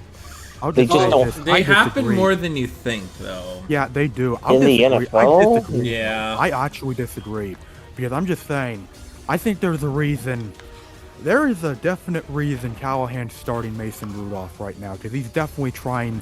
He is definitely trying to save face right now. And let me just say this: Titans fans are not happy with Brian Callahan right now. I've seen a lot of what they've had to say, and the consensus is all the same. He's not ready to be a head coach. It's very clear he's not ready. And as for his offensive prowess, this might be a bit of a hot take, but I don't think it's necessarily a coincidence that the Bengals offense, especially Burrow and Chase, took a massive step up when Callahan left for Tennessee. I mean, it's just what really gets to me is how it felt like, even though the Titans were a really bad team, it felt like they were starting to find something, with games like, even though, like the Texans game where they went on the road and beat the Texans. You played at least some semi-decent competitive games before that. It felt like, okay, maybe they're recovering from the whole getting absolutely nuked by Detroit game. But then the Commanders game happens, you have 42 dropped on you, and you throw some pick sixes. And I think what really tells me that, okay, this is really, really bad, was the fact that you lost 10-6 at home to Jacksonville. You put up 6 points against one of the worst defensive teams in football, and you get outcoached by Doug Peterson. That's bad. Like, I don't care that you're a first-year head coach. That's really bad. And what I also wanted to point out, the Titans, the two big things with the Titans so far with Brian Callahan in his first season is that they have been an awful second half team, and that's never really what you want to hear if you're a head coach. And they've just not improved. They haven't improved from the issues they had early on in the season, which, even if you're a terrible team, if you are showing improvement as the season goes along, there will be forgiveness for you. You can at least take that and say, you know what, we suck, but at least we're making some strides here. The Titans aren't doing that. And I gotta say this, because I've been seeing his tweets. I have never seen RBT more angry at a team in his life. That dude fucking hates this Titans team right now. Like, goddamn. Also, How could you hate Will Levis? I was about to say, it's pretty dire when the thing that your quarterback is best known for is fucking memes. True. I mean, Will Levis is just the meme legend that he is, and granted, he may or may not have just played his last game as a Titan, which if so, that's a true shame. It's very clear that Will Levis is not going to be the Titans quarterback next season, and that's also another thing that doesn't help Callahan, because usually in situations like this, if your quarterback is going to be there for, the long term, chances are, well, he's had a really bad first year, but you know what? We can make this work with him and the quarterback and make some improvements to the other areas of the team.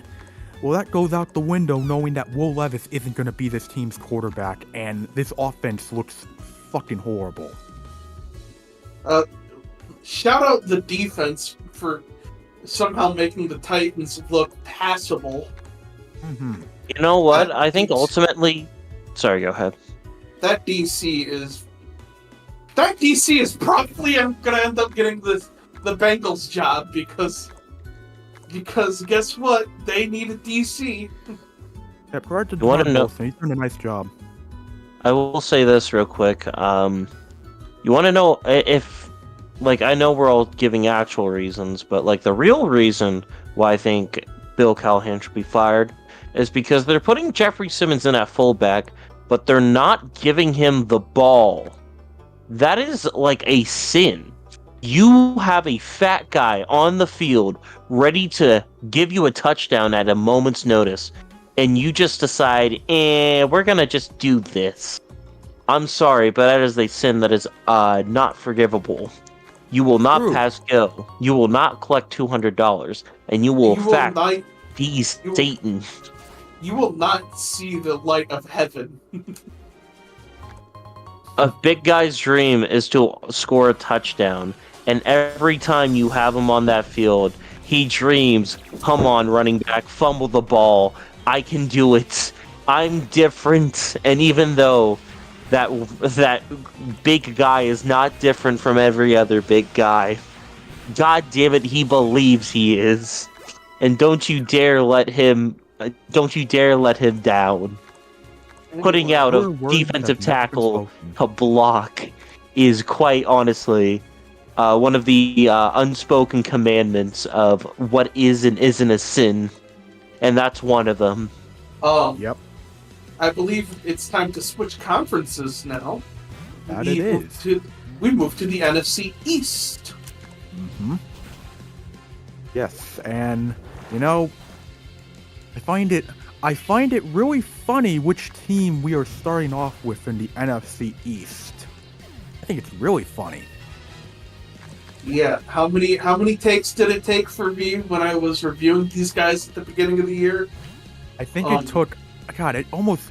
I don't know which one took more. Was it this? I don't know if it was the Eagles or the Packers one that took more. I think it was the takes. Packers. I think it was the Packers. The Packers one.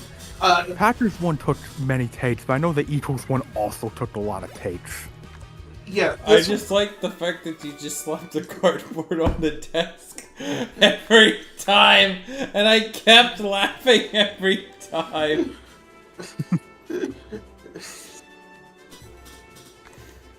But yeah, Nick Sirianni's seat was searing hot, then he farted and the fire's gone. Yeah, he shaved No, his head. the fire's still there. No, I It think takes one bad playoff loss, and that motherfucker's toast. see, One bad playoff loss, and I guarantee you that motherfucker will be flipping burgers at McDonald's. If Yeah, he's but- even lucky to get a job at McDonald's as a manager. see, he's got like Ed from Ed, Edd n Eddy energy, where he's like too stupid to realize that he's on the hot seat. But you know what? Here's the cure. Hello, Hertz boy. Yeah, he found the cure to getting off the hot seat and finding ways to win games. And you know what? I think Matt Eberflus should have copied this theory. Just shave your head. Yeah, as much as you the need douchebag less that hair, not Sirianni more. is, I Wait. mean, he went for. I mean, you're true. It has to be one hell of an embarrassing playoff defeat for him to get, tossed out onto the street. But I still don't think he gets fired, even with an embarrassingly playoff loss. Wait, I just thought of something fucked up. What if they fire Nick Sirianni and then replace him with Matt Nagy? Oh God. Oh, I already know why you suggested that. You don't even need to explain why. Just Yeah. think about it. It makes so much sense. That's such an Eagles move. I mean, because here's the thing: if Nick Sirianni's not there, then I think Howie Roseman gets canned too. My thing is this, though. The Eagles draft class from this year is looking pretty damn good. And I will always say this with Howie, it depends on what mood he's in, because he's either in sleep mode or he's cooking up a full-on buffet. And this draft class, he did the latter. Oh my God, he did such a very good job. That's the thing. I think that's the difference, is a lot of the new guys the Eagles brought in, like Saquon and, basically just, Cooper DeJean, Quinyon Mitchell, like basically the entire draft class the Eagles brought in. I feel like it brought a new identity, but a lot more toughness that the Eagles simply did not have last season. And we saw how freaking weak the Eagles looked when they got punched in the jaw by the 49ers. They never recovered from that punch, and it was just the weakness from that, from what the Eagles experienced from that really led to that collapse. And I think the difference between that team and this team is just mentally and also physically on the field. They're a whole lot stronger. and that goes a long way. This is the toughest Eagles squad that I've seen since like the early 2000s, like the early Donovan McNabb era. Yeah. They're defensively really fucking good right now. Like, And it helps when, Saquon Barkley finds his love for the game again. Like, they have all the... I think the Eagles, they should have all the right pieces to contend for a Super Bowl title. Like, everything is there. They've done a great job after last year's collapse. They certainly paid attention to what was going on. Because that was one of my biggest worries, that they didn't really get, like, again, I think, arrogance is one of those things where I feel had the problem that they had been ignored, they would have been like 7-7 right now. That's where I feel like the Eagles would have been. But they made a bunch of right moves. They knew how badly they screwed up in the previous season, and they've completely steered the ship right back into the direction, just something that I thought was very hard to do, just given how egotistical Nick Sirianni was. But good on them. Good on the Eagles. Oh, I think a seat. I think a good. seat. I like to say he farted and his seat's now cold again. The fart blew up the flames. Anyway, I think the Commanders are next. How's Dan Quinn's seat looking? We're going to be gathering the kindling if he misses the playoffs. But I think he's going to make it. I think Dan Quinn's fine. I think Quinn's fine. I think Dan Quinn's fine for the time being. I think considering the expectations that the Commanders had, the fact that they're here, like, granted, they have their flaws. I think the game against the Saints more than showed that. But as long as they don't have a really bad stumbling to end the season, I think they should be fine. Yeah, to me it was like, the seats at room temperature. Yeah. Yeah, I think we're at the gathering the kindling stage. Yeah, we're gathering the I feel like if wood. anyone, I feel like if anyone would probably face more criticism, I feel like considering how some of their games have gone, I think it would fall more on Kingsbury than Quinn. But that's just me. I think Kingsbury just can't adjust. He can't make in-season adjustments. He's like, this is done well once so many times, it's gonna work, guys, it's gonna work, instead of just adjust it. I don't think he adjusts well. Because, like, normally, even, like, at college level, there are guys that are gonna try to figure out how to beat you, right?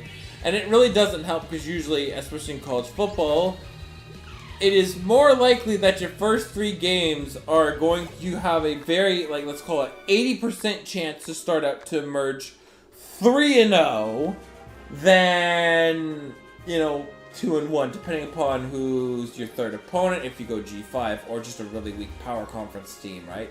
For, like, college levels, right?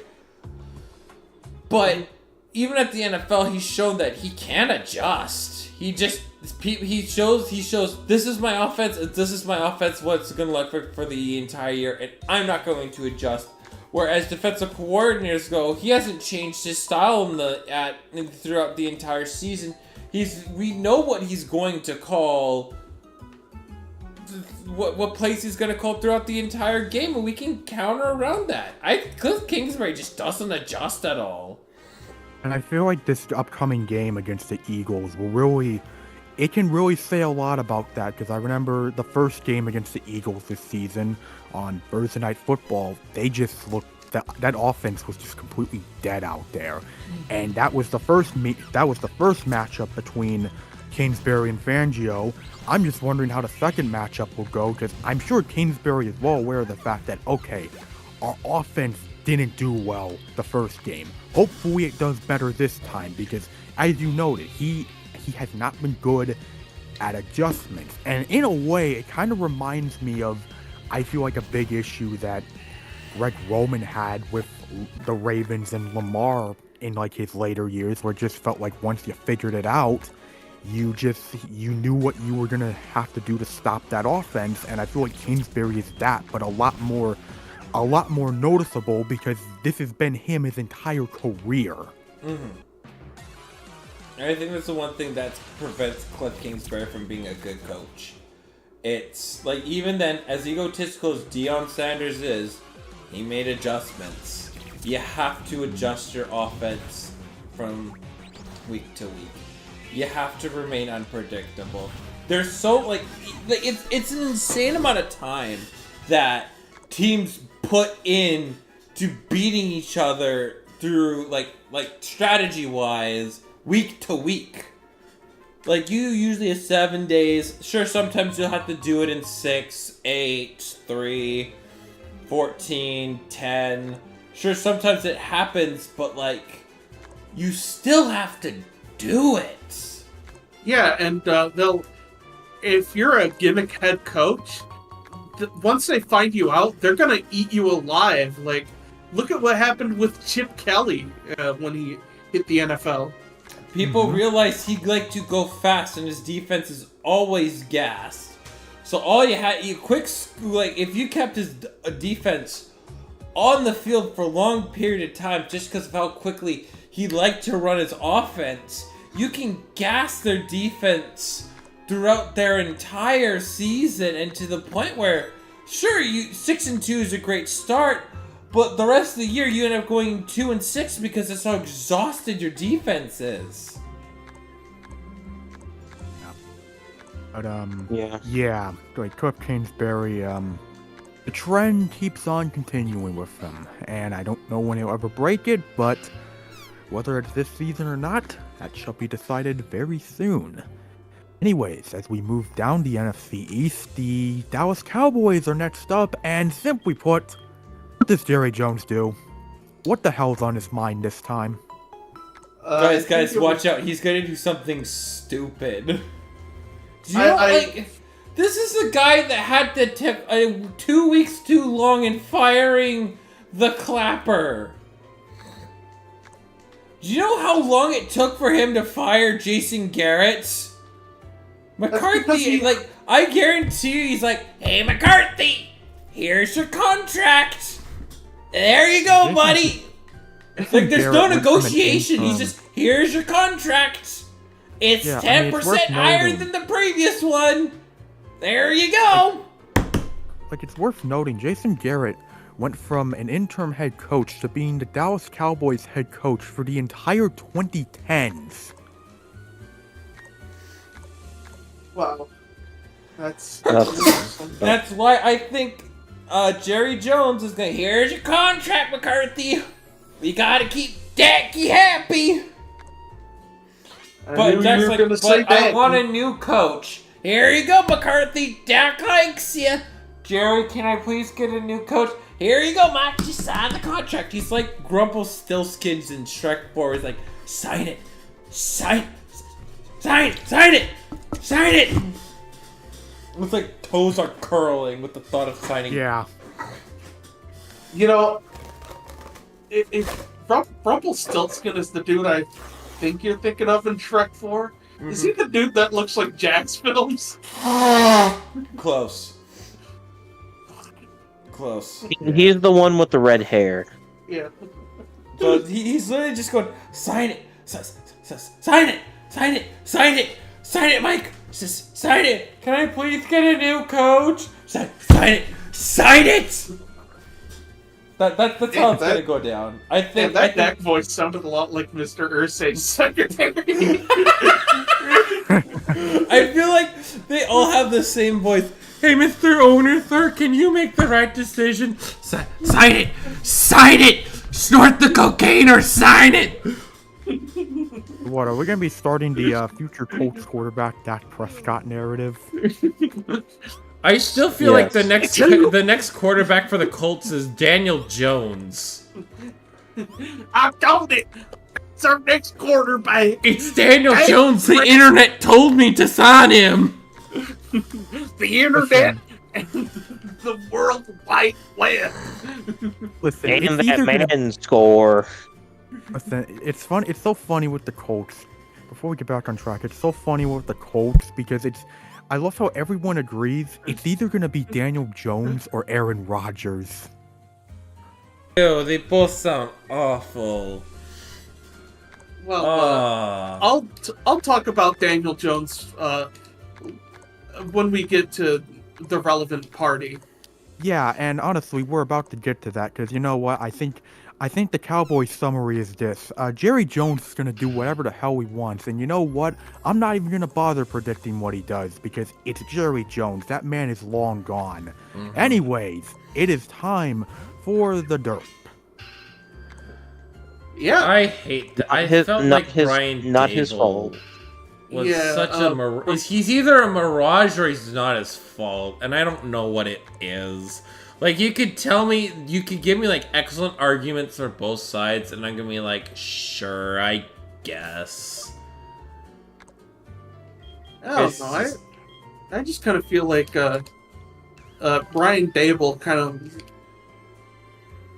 If anybody, I lay this at the feet of Joe Shane, like the GM. Like, it's clearly more so his fault than Brian Dable's. Oh, Although- 100%. Although, part of it is probably the most boring man in all of NFL ownership, John Mara. Yeah. Roan. It's really interesting with the Giants because it's ironic to say this, but Brian Dable's situation feels kind of similar to Robert Saleh's situation with the other New Jersey team. I just find that interesting to note where, look, I agree that Dable it's clear he's run out his time with the Giants. It's clear the locker room doesn't believe in his word anymore. And honestly, can't exactly blame him because while Dable does seem like a very good, honestly, a great offensive mind, as a head coach, it's just flamed out after 2022. And obviously, there's a lot that's out of his control because, yeah, Joe Schoen's, some of his moves were pretty bad. The Daniel Jones move in particular, really bad. But it just feels like the Giants are now in the position where they're going to need a complete overhaul. I agree. They need a massive overhaul. And Like, it's I just think really all funny- New York teams just need a new fucking owner. It's just embarrassing to see the fucking stunts that happen year in and year Yeah, out. and it's really funny.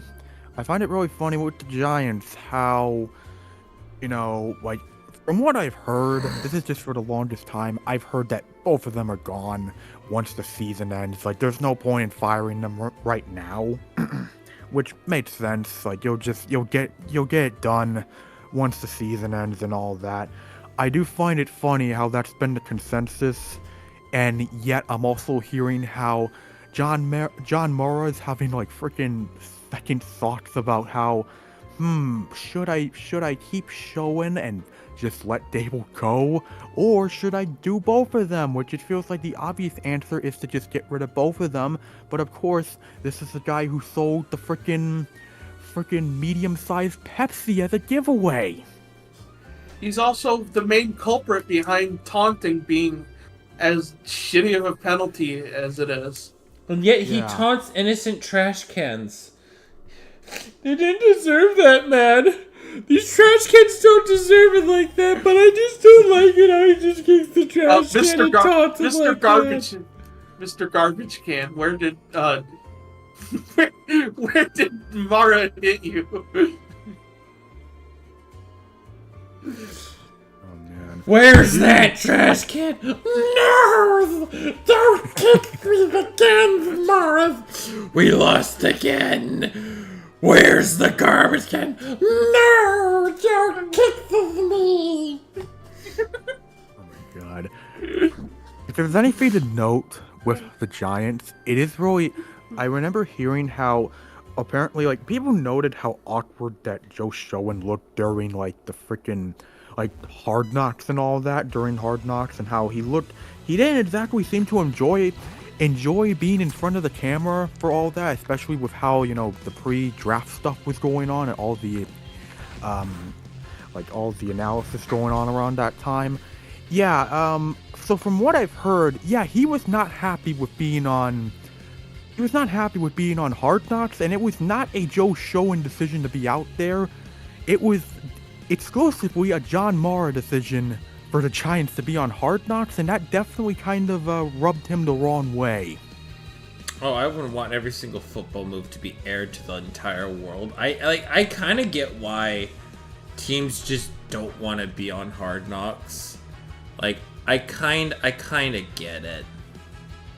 Except for the Lions, I loved that Hard The Lions Knocks. were great, but there's so many stories where I've seen they find it so hard just to get teams to come to be on freaking Hard Knocks. Like, it's so hard. Like, there's so many teams that answer like, no, why do we want to be on Hard Knocks? Why do we have to show ourselves to be on the show?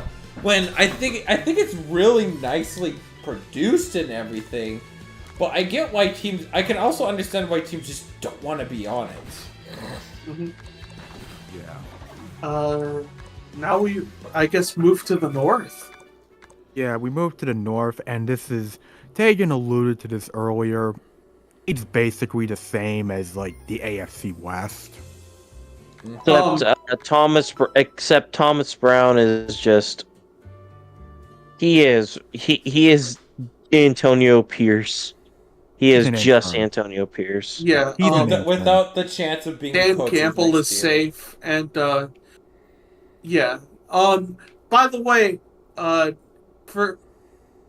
we going to be talking about the Minnesota Vikings? Because surprise, this is where I was going to mention Daniel Jones. Because I wouldn't hate us, having Daniel Jones as our QB2 this upcoming season. That's fair. That's fair. Yeah.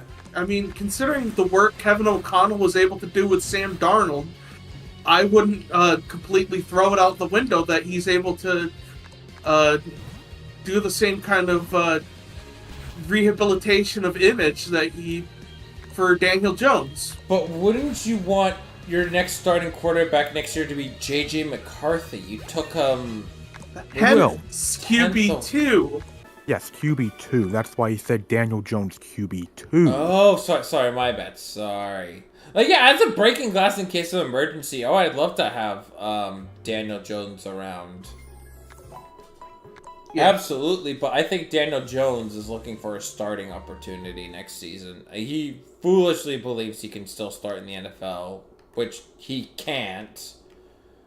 But going to the Vikings, I think would be, like, probably, in all honesty, the perfect move for him. Because he has a chance to work out some of the kinks he had, and I think it's very simple. Hold on to the fucking football, bitch. And yeah. And also he gets to work with Josh McCown, which we've already talked about at the beginning of the... No. Spritz! Spritz! I'm gonna spritz that shit. Spritz! There's a little something on the seat is what I'm trying to say. My God. I have the bat in case. I have the bat when needed.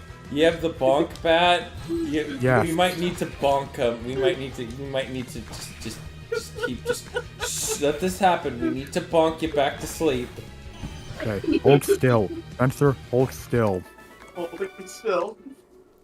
Bonk.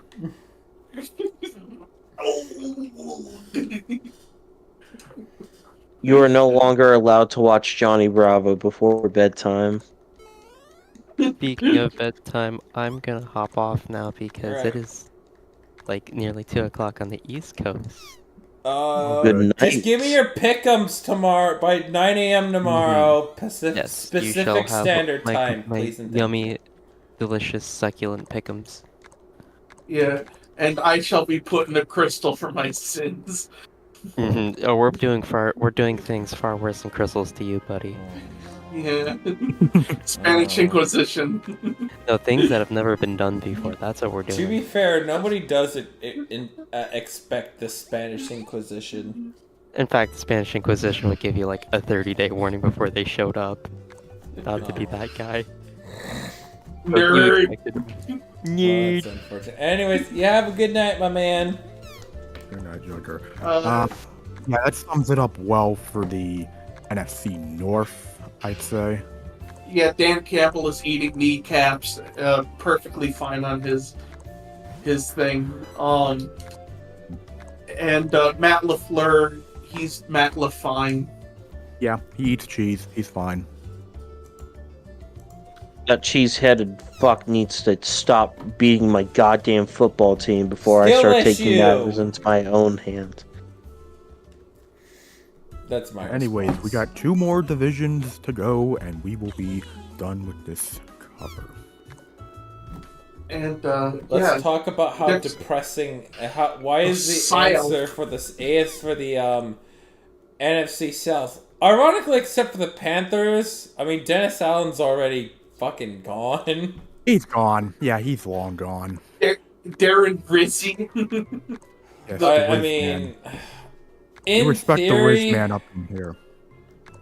I mean, the Buccaneers are benefiting from like a Mickey Mouse, like the Mickey Mouse division. But also, I think Baker Mayfield is good, and he just has Baker's good. at Yeah, the Baker's drawback good. of not having Mike Evans for 4 weeks, and also having Chris Godwin out, which I also think the helps that, Buccaneers would benefit also from a helps top that, receiver pick. It also helps that Liam Cohen is he's done a great job as play caller in his first season with the Buccaneers, and he'll probably get a head coaching gig this offseason. So also a lot of credit to him. Great work. Yeah. I think the Falcons are good. Yeah. I'm really interested in what these final 3 games hold for them, because it's this definitely feels more like, especially now with the decision that got made, which a very justified decision considering what we've been seeing as of late from a certain someone. Gonna be interesting to see what the what these final 3 games bring for the for Mr. Penix. I'm happy to see him play. I really enjoyed him at Washington, and I mean, aren't the Falcons glad they took him at 8? Mm-hmm. I bet the Falcons are like, thank God we took Penix. It went from, what the was this decision, to, oh my God, Kirk Cousins is totally washed. He can't move around the pocket anymore. Thank God we took Penix. Isn't that crazy how the conversation went? And over here, I'm thinking, thank God we didn't pay Kirk that. Like, Yeah, I that think would- about Kirk Cousins is the like he's not. I don't think he's like the legendary bag secure. I think the legendary bag secure is Sam Bradford, forever yeah. and always. That man is the most legendary bag secure of like the entire generation. Like that man made so much money by being that he could prove that he is a starting quarterback when he really never was. Where at least Kirk Cousins is starting quarterback caliber, just not really anymore. I can't Yeah, wait his till the body's Jets just giving trade out. for him. True. I think the reason people don't consider Sam Bradford as a generational bag getter is because he had to spend so much of that bag at the hospital because his bones were made of glass. True. I still feel like it would be Sam Bradford. See, Bradford was the GOAT in more ways than one. Mm-hmm. He was the GOAT in terms of badge security, and he was also the GOAT in hospital visits. Mm-hmm. Yeah, he probably is Luigi Mangione now that I think about it. Oh, God. Wouldn't surprise me. It would be the most Sam Bradford thing to ever happen. And then his knee gives out during the escape. Wild. Actually, that's how we know he it doesn't wasn't even get him. 10 yards. He gets like 4.5 and his ACL tears for some They just find him on the. reason. They find him on the sidewalk holding his leg. And they're like, man, you didn't even get that far. And they thought he fell behind too. Like, They didn't know he was they're trying to They're escape. searching all over the place for him, and then they go to the location because they skip over an area and they just see him on the ground. Like, oh, that's where he went. Yeah. Somebody give me $20 million, dude. Someone give me $20 million to be the quarterback of your team. He's like that guy, you know that guy in Cars, like, don't worry, coach, I can still race. Mm-hmm. Don't worry, coach, I can still be your quarterback. Yeah, that sounds about Yeah, right. but I mean, I think he should be fine. I mean, you're gonna really see what Penix has, and we'll see what happens. It's either you're gonna get super good news where Penix balls out, Bucks slip on a banana peel, fall down several flights of stairs, and the Falcons make the playoffs, and you're just elated.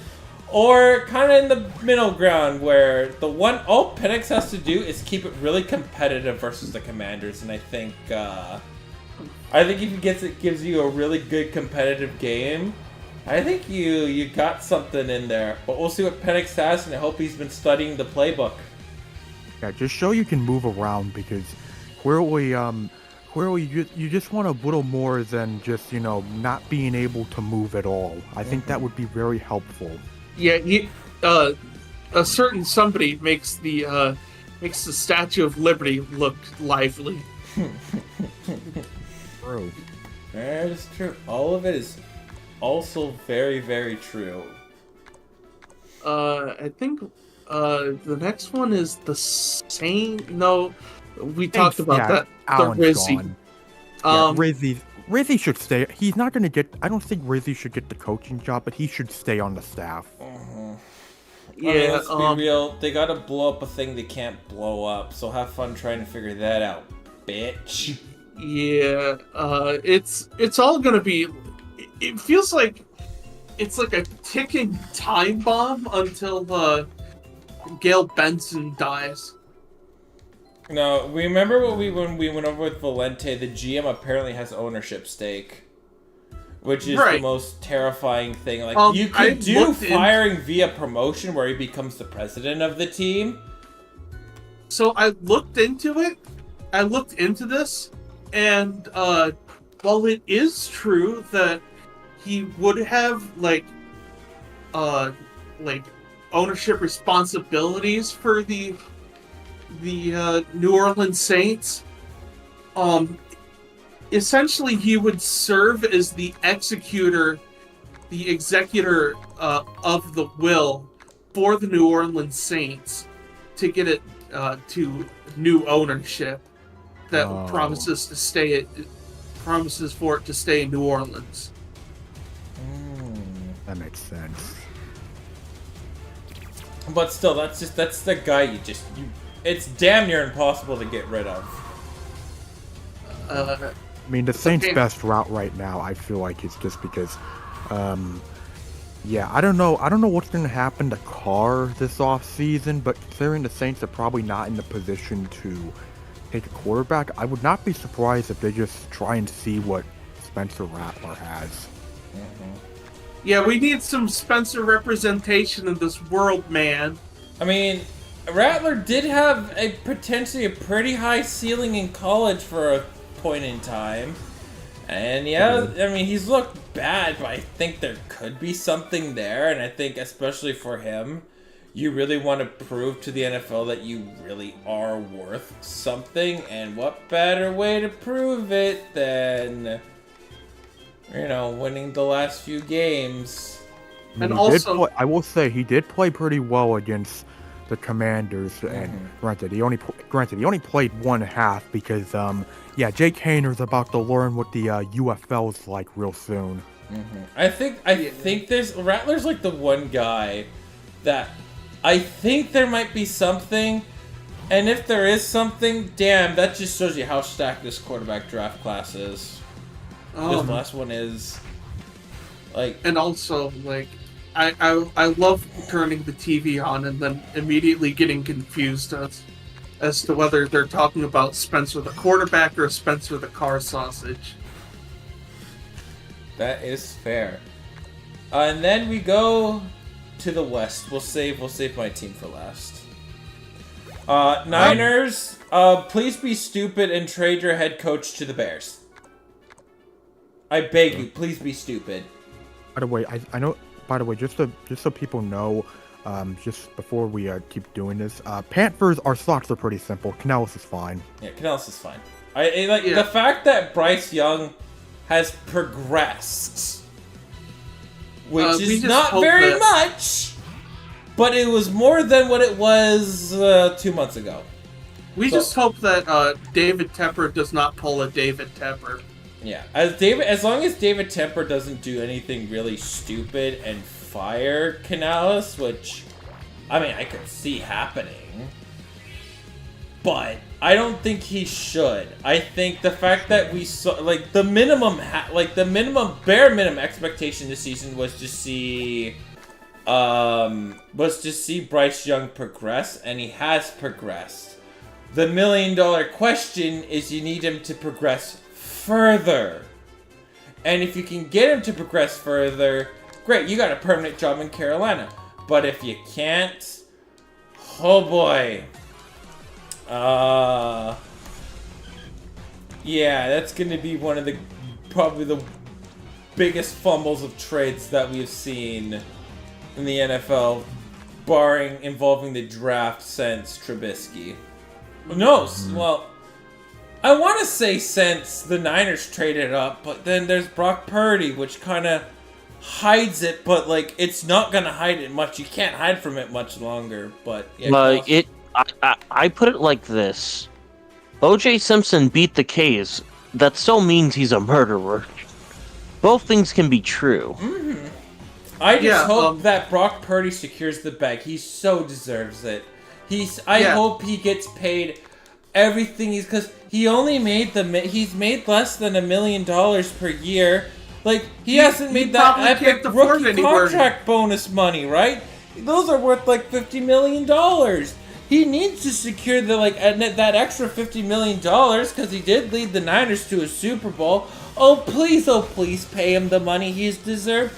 I would love that so much, please.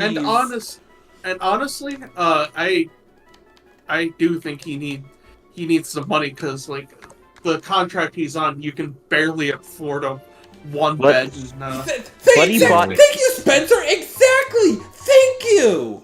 Oh my God, dude, you're so right. I hope he secures the bag. Please pay him $65 million per year. It's just awful. Please no, I'm just saying. I'm saying this now.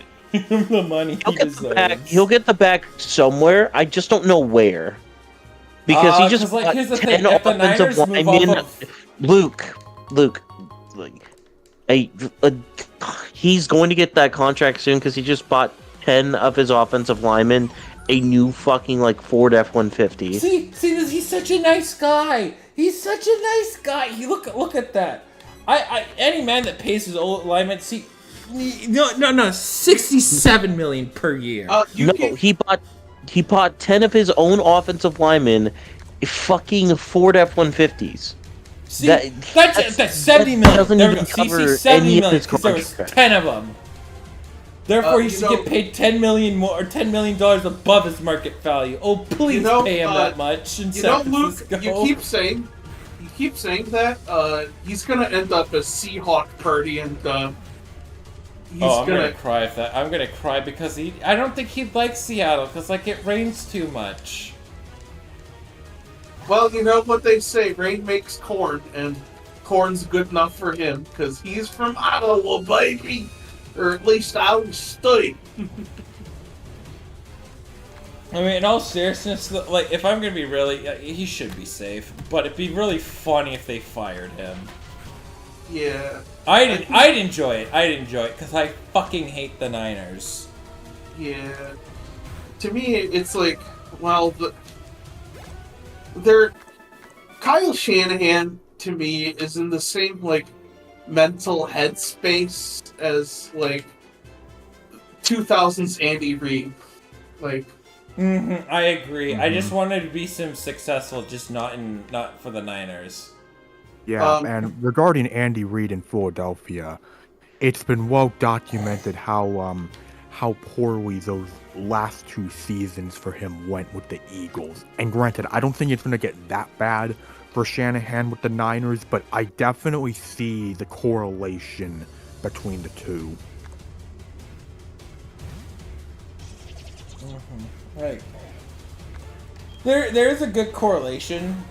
It's just the matter of, does the mega douche lose his patience and fire both of them? I personally love to see that because they've just been so unlucky with injuries. And you already have your scapegoat right there. It's, dude, we've been so battered with injuries. But I want them to do the funny move where they fire everybody and have to start over again, because I enjoy a throwback. Yeah, it would be really funny. I feel like the most obvious thing the Niners should do is fire their strength and conditioning coach, because that dude's been employed for so long now, and I have no clue how he has managed to stay as their coach. Yeah, it feels like, what are you doing, Dustin? I've looked it up. His name is fucking Dustin Perry. Mm-hmm. I bet you listen to this podcast, fucker. Like, dude is in his 8th season with the Niners, and this is still happening. Like, God. what? They what, gotta what get kind better. of Bishop Sycamore drinks do you be giving them? Yeah. Oh my God, Bishop Sycamore. You made me think of like that awful fucking chowder that they would give their players. But please, oh please, pay Brock Purdy $75 million per year, oh please. Next up, I believe. If you're a good enough boy for Christmas, Luke, you might get what you wish for. Oh boy! Santa always knows what his favorite Seahawks fan wants. Brock Purdy extended long term in San Francisco. Anyway, I believe next up is a certain, desert team.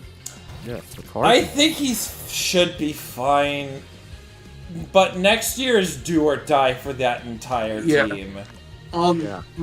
My advice. He's had a good season so far. No.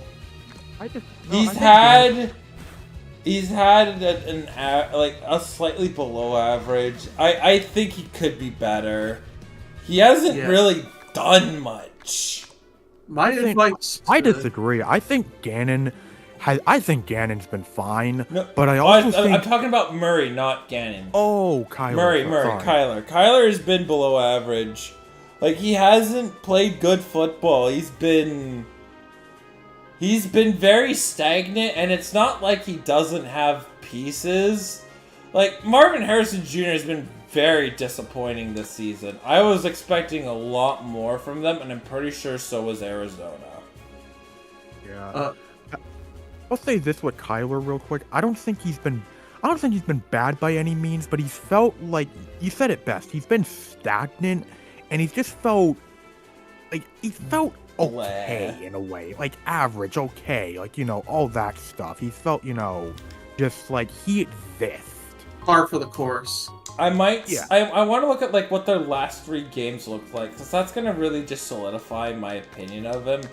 And if it's like the final verdict is they need to move on from him, because that's still up in the air. Yeah, Panthers, Rams, and the Niners. Those are the last 3 games.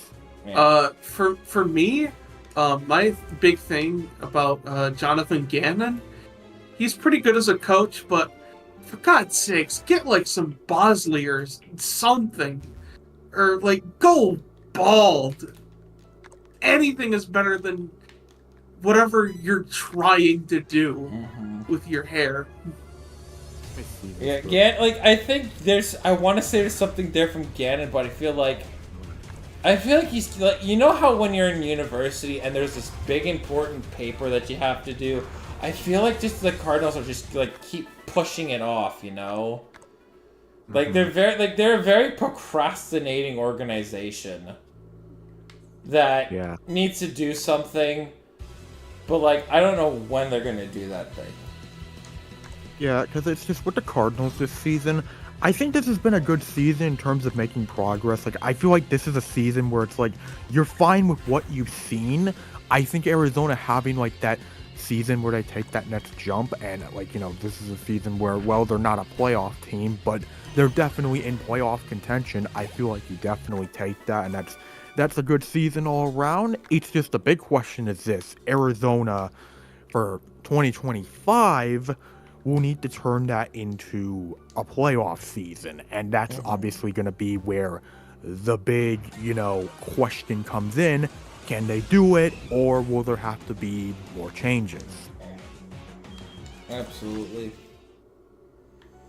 I absolutely agree. They're not there yet. They don't. It's not like they don't have to be, and there is progress. I don't know that'd be that big. It's not much progress, because the fact that the Seahawks have flat out just owned them in their home turf for the past 10 years is just an indictment on that franchise.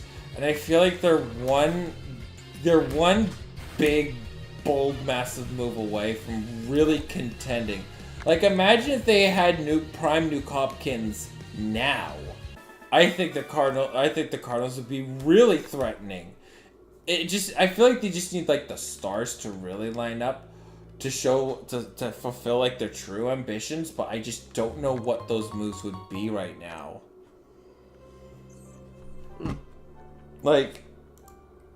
I just don't know. I don't know. Here's the thing. I don't hate the Cardinals. I will always enjoy the Cardinals succeeding, because it always feels like they're that lost child that they finally figure out how to do a task, and then they immediately forget it. So, I mean, I want what's best for the Cardinals until they annoy me till all hell and back by just beating the Seahawks over and over again. Then I'll be like, grr, why couldn't you? But then you wanted us to be so good. Shut up, don't put my words in your mouth. So, there's that. But, I mean, I hope the Cardinals do better next year. It's just, you feel like you just expect more from this team, you know? Yeah. Anyways, next up. McVay is fine. I hate that he's fine. Why can't he? Dude, I bet he would love being on Amazon Prime. Wouldn't he love just being a color commentator alongside Kurt Herdstreet? Because, think of how cool his dog is. His dog is so cool, man. That's a cool dog. Ben is such a cool dog. I would love to be around a cool dog like Ben all the time. I will say this. I think he could be on retirement watch. He always is on. I think does he want to just be a part of a rebuild? And if the answer is no, I think he will either look for a team that's ready to compete now, or he'll retire. Which there's no shame in that, right? It'd be also incredibly surprising that who's the analyst for NBC that was on the Colts? Tony Dungy, right? Mm-hmm. Yeah. Yeah, the fact that we have a modern day Tony Dungy just blows my mind, because that man's got another solid 30 years of coaching ahead of him. Just utter greatness, and it makes me want to throw up, because LA's the least deserving location that deserves it. Nobody even shows up to their fucking games. Yeah, I was about to say, would you have such a visceral reaction to this team if these guys were doing this in St. Louis? Yeah, I think fans would show up. Right, I'm just saying, I'm wondering if part of the reason you're so upset is because it feels like the Rams have been, taking it to the Seahawks since the days of John Fisher. No, they've always been like our sneaky underdog. Even since I was a kid, like even during the Mike Holmgren days, the Rams were just this thing that wouldn't fucking die. And now right, like the last game of the season, where realistically the division's going to come to, which is where, you know what, it's a great time to transition to Mike McDonald as he goes into his next test is.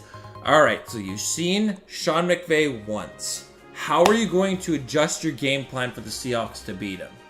Because I think if the defense is really good, then hey, I like my boy Mike McDonald, right? But it's year one and we're still reviewing, we're still going over like the potential, like his potential coaching decision, the coaching decision he makes on an in and out. I mean, the biggest thing that the Seahawks are comparing to is, you know, Jared Verse and Byron Murphy, right? Byron Murphy hasn't put up the flash, but the run defense is just so much better with him on the field than off the field. Well, that's because Jared Verse is a defensive end. Yeah. And Byron Murphy is a 3-tech, so obviously the numbers are going to favor Jared Verse. Yeah. Like, the numbers are going to, but the numbers are there, but like the underlying thing that they're just not seeing is this defense is better with Byron Murphy on the field than off of it. Like, significantly and noticeably better. Like, they're a better team with Byron Murphy on the field. Like, he's been exactly what this team needed. I just realized you spelled the thumbnail with 2 L's. Oh no, that was supposed to be an exclamation mark, but then I gave up halfway through. Now it just says thumbnail. That was supposed to be an exclamation mark. I think the dot might have been so tiny, or I might have not picked up on it.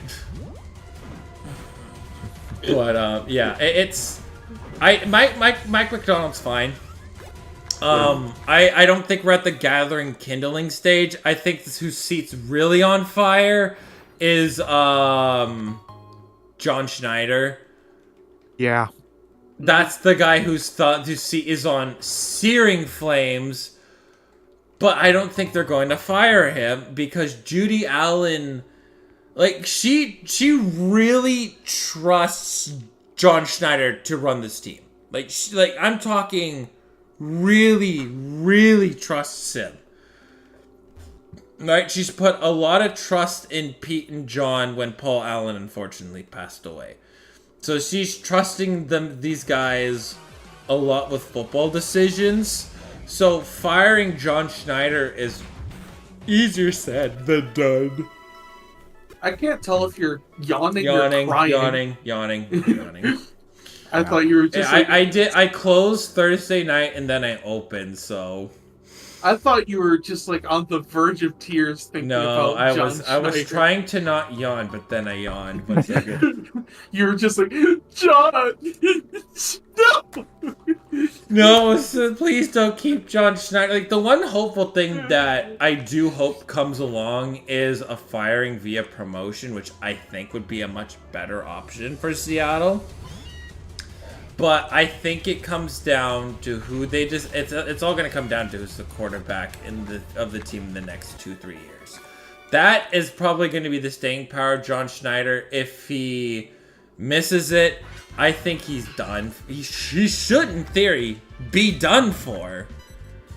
But if he's not done for, then, I mean, Seattle's kind of in the same position where the Saints are in. You're kind of waiting for a new owner to take over and so on and so forth. But I think Mike McDonald, he should be fine. He's fine. Yeah. As far as the quarterback thing, I think you're just a little bit salty that you didn't get Penix this year. I really wanted Penix. That's like, here's the thing. I don't think he makes it, like, Penix would have made it past the Raiders, in all honesty, right? I don't think he, like, even if I thought he was going to be a second round pick of a guy that you trade up for, I don't think he was, like, there's no way in hell he was going to make it past the Rams. And as much as I would really love to see Penix, there's no way Seattle was going to take him.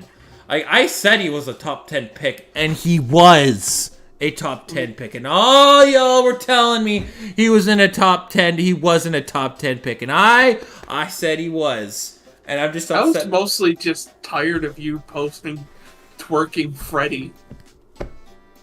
Yeah, I thought you liked that.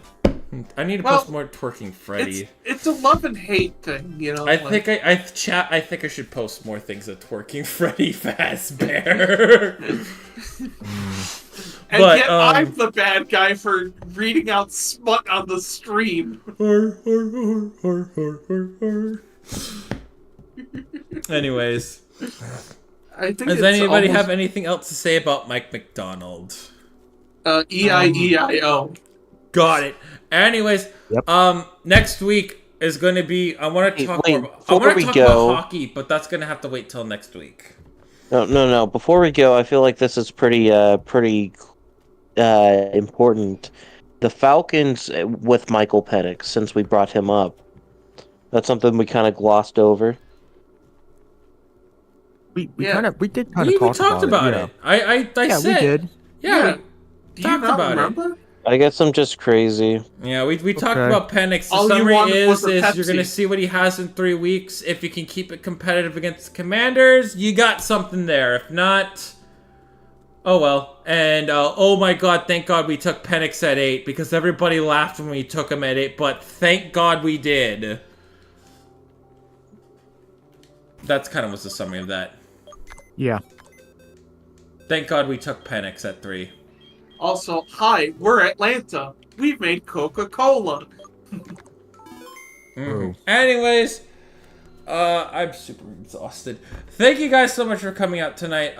Next week is going to be the hockey episode. We need to. There's so much good things that have happened in hockey. There's so Happy much hockey events that have happened in days. hockey. Yeah. Like Krill the Thrill MVP conversation. The Buffalo Sabres are making me piss my pants laughing again. Mishkov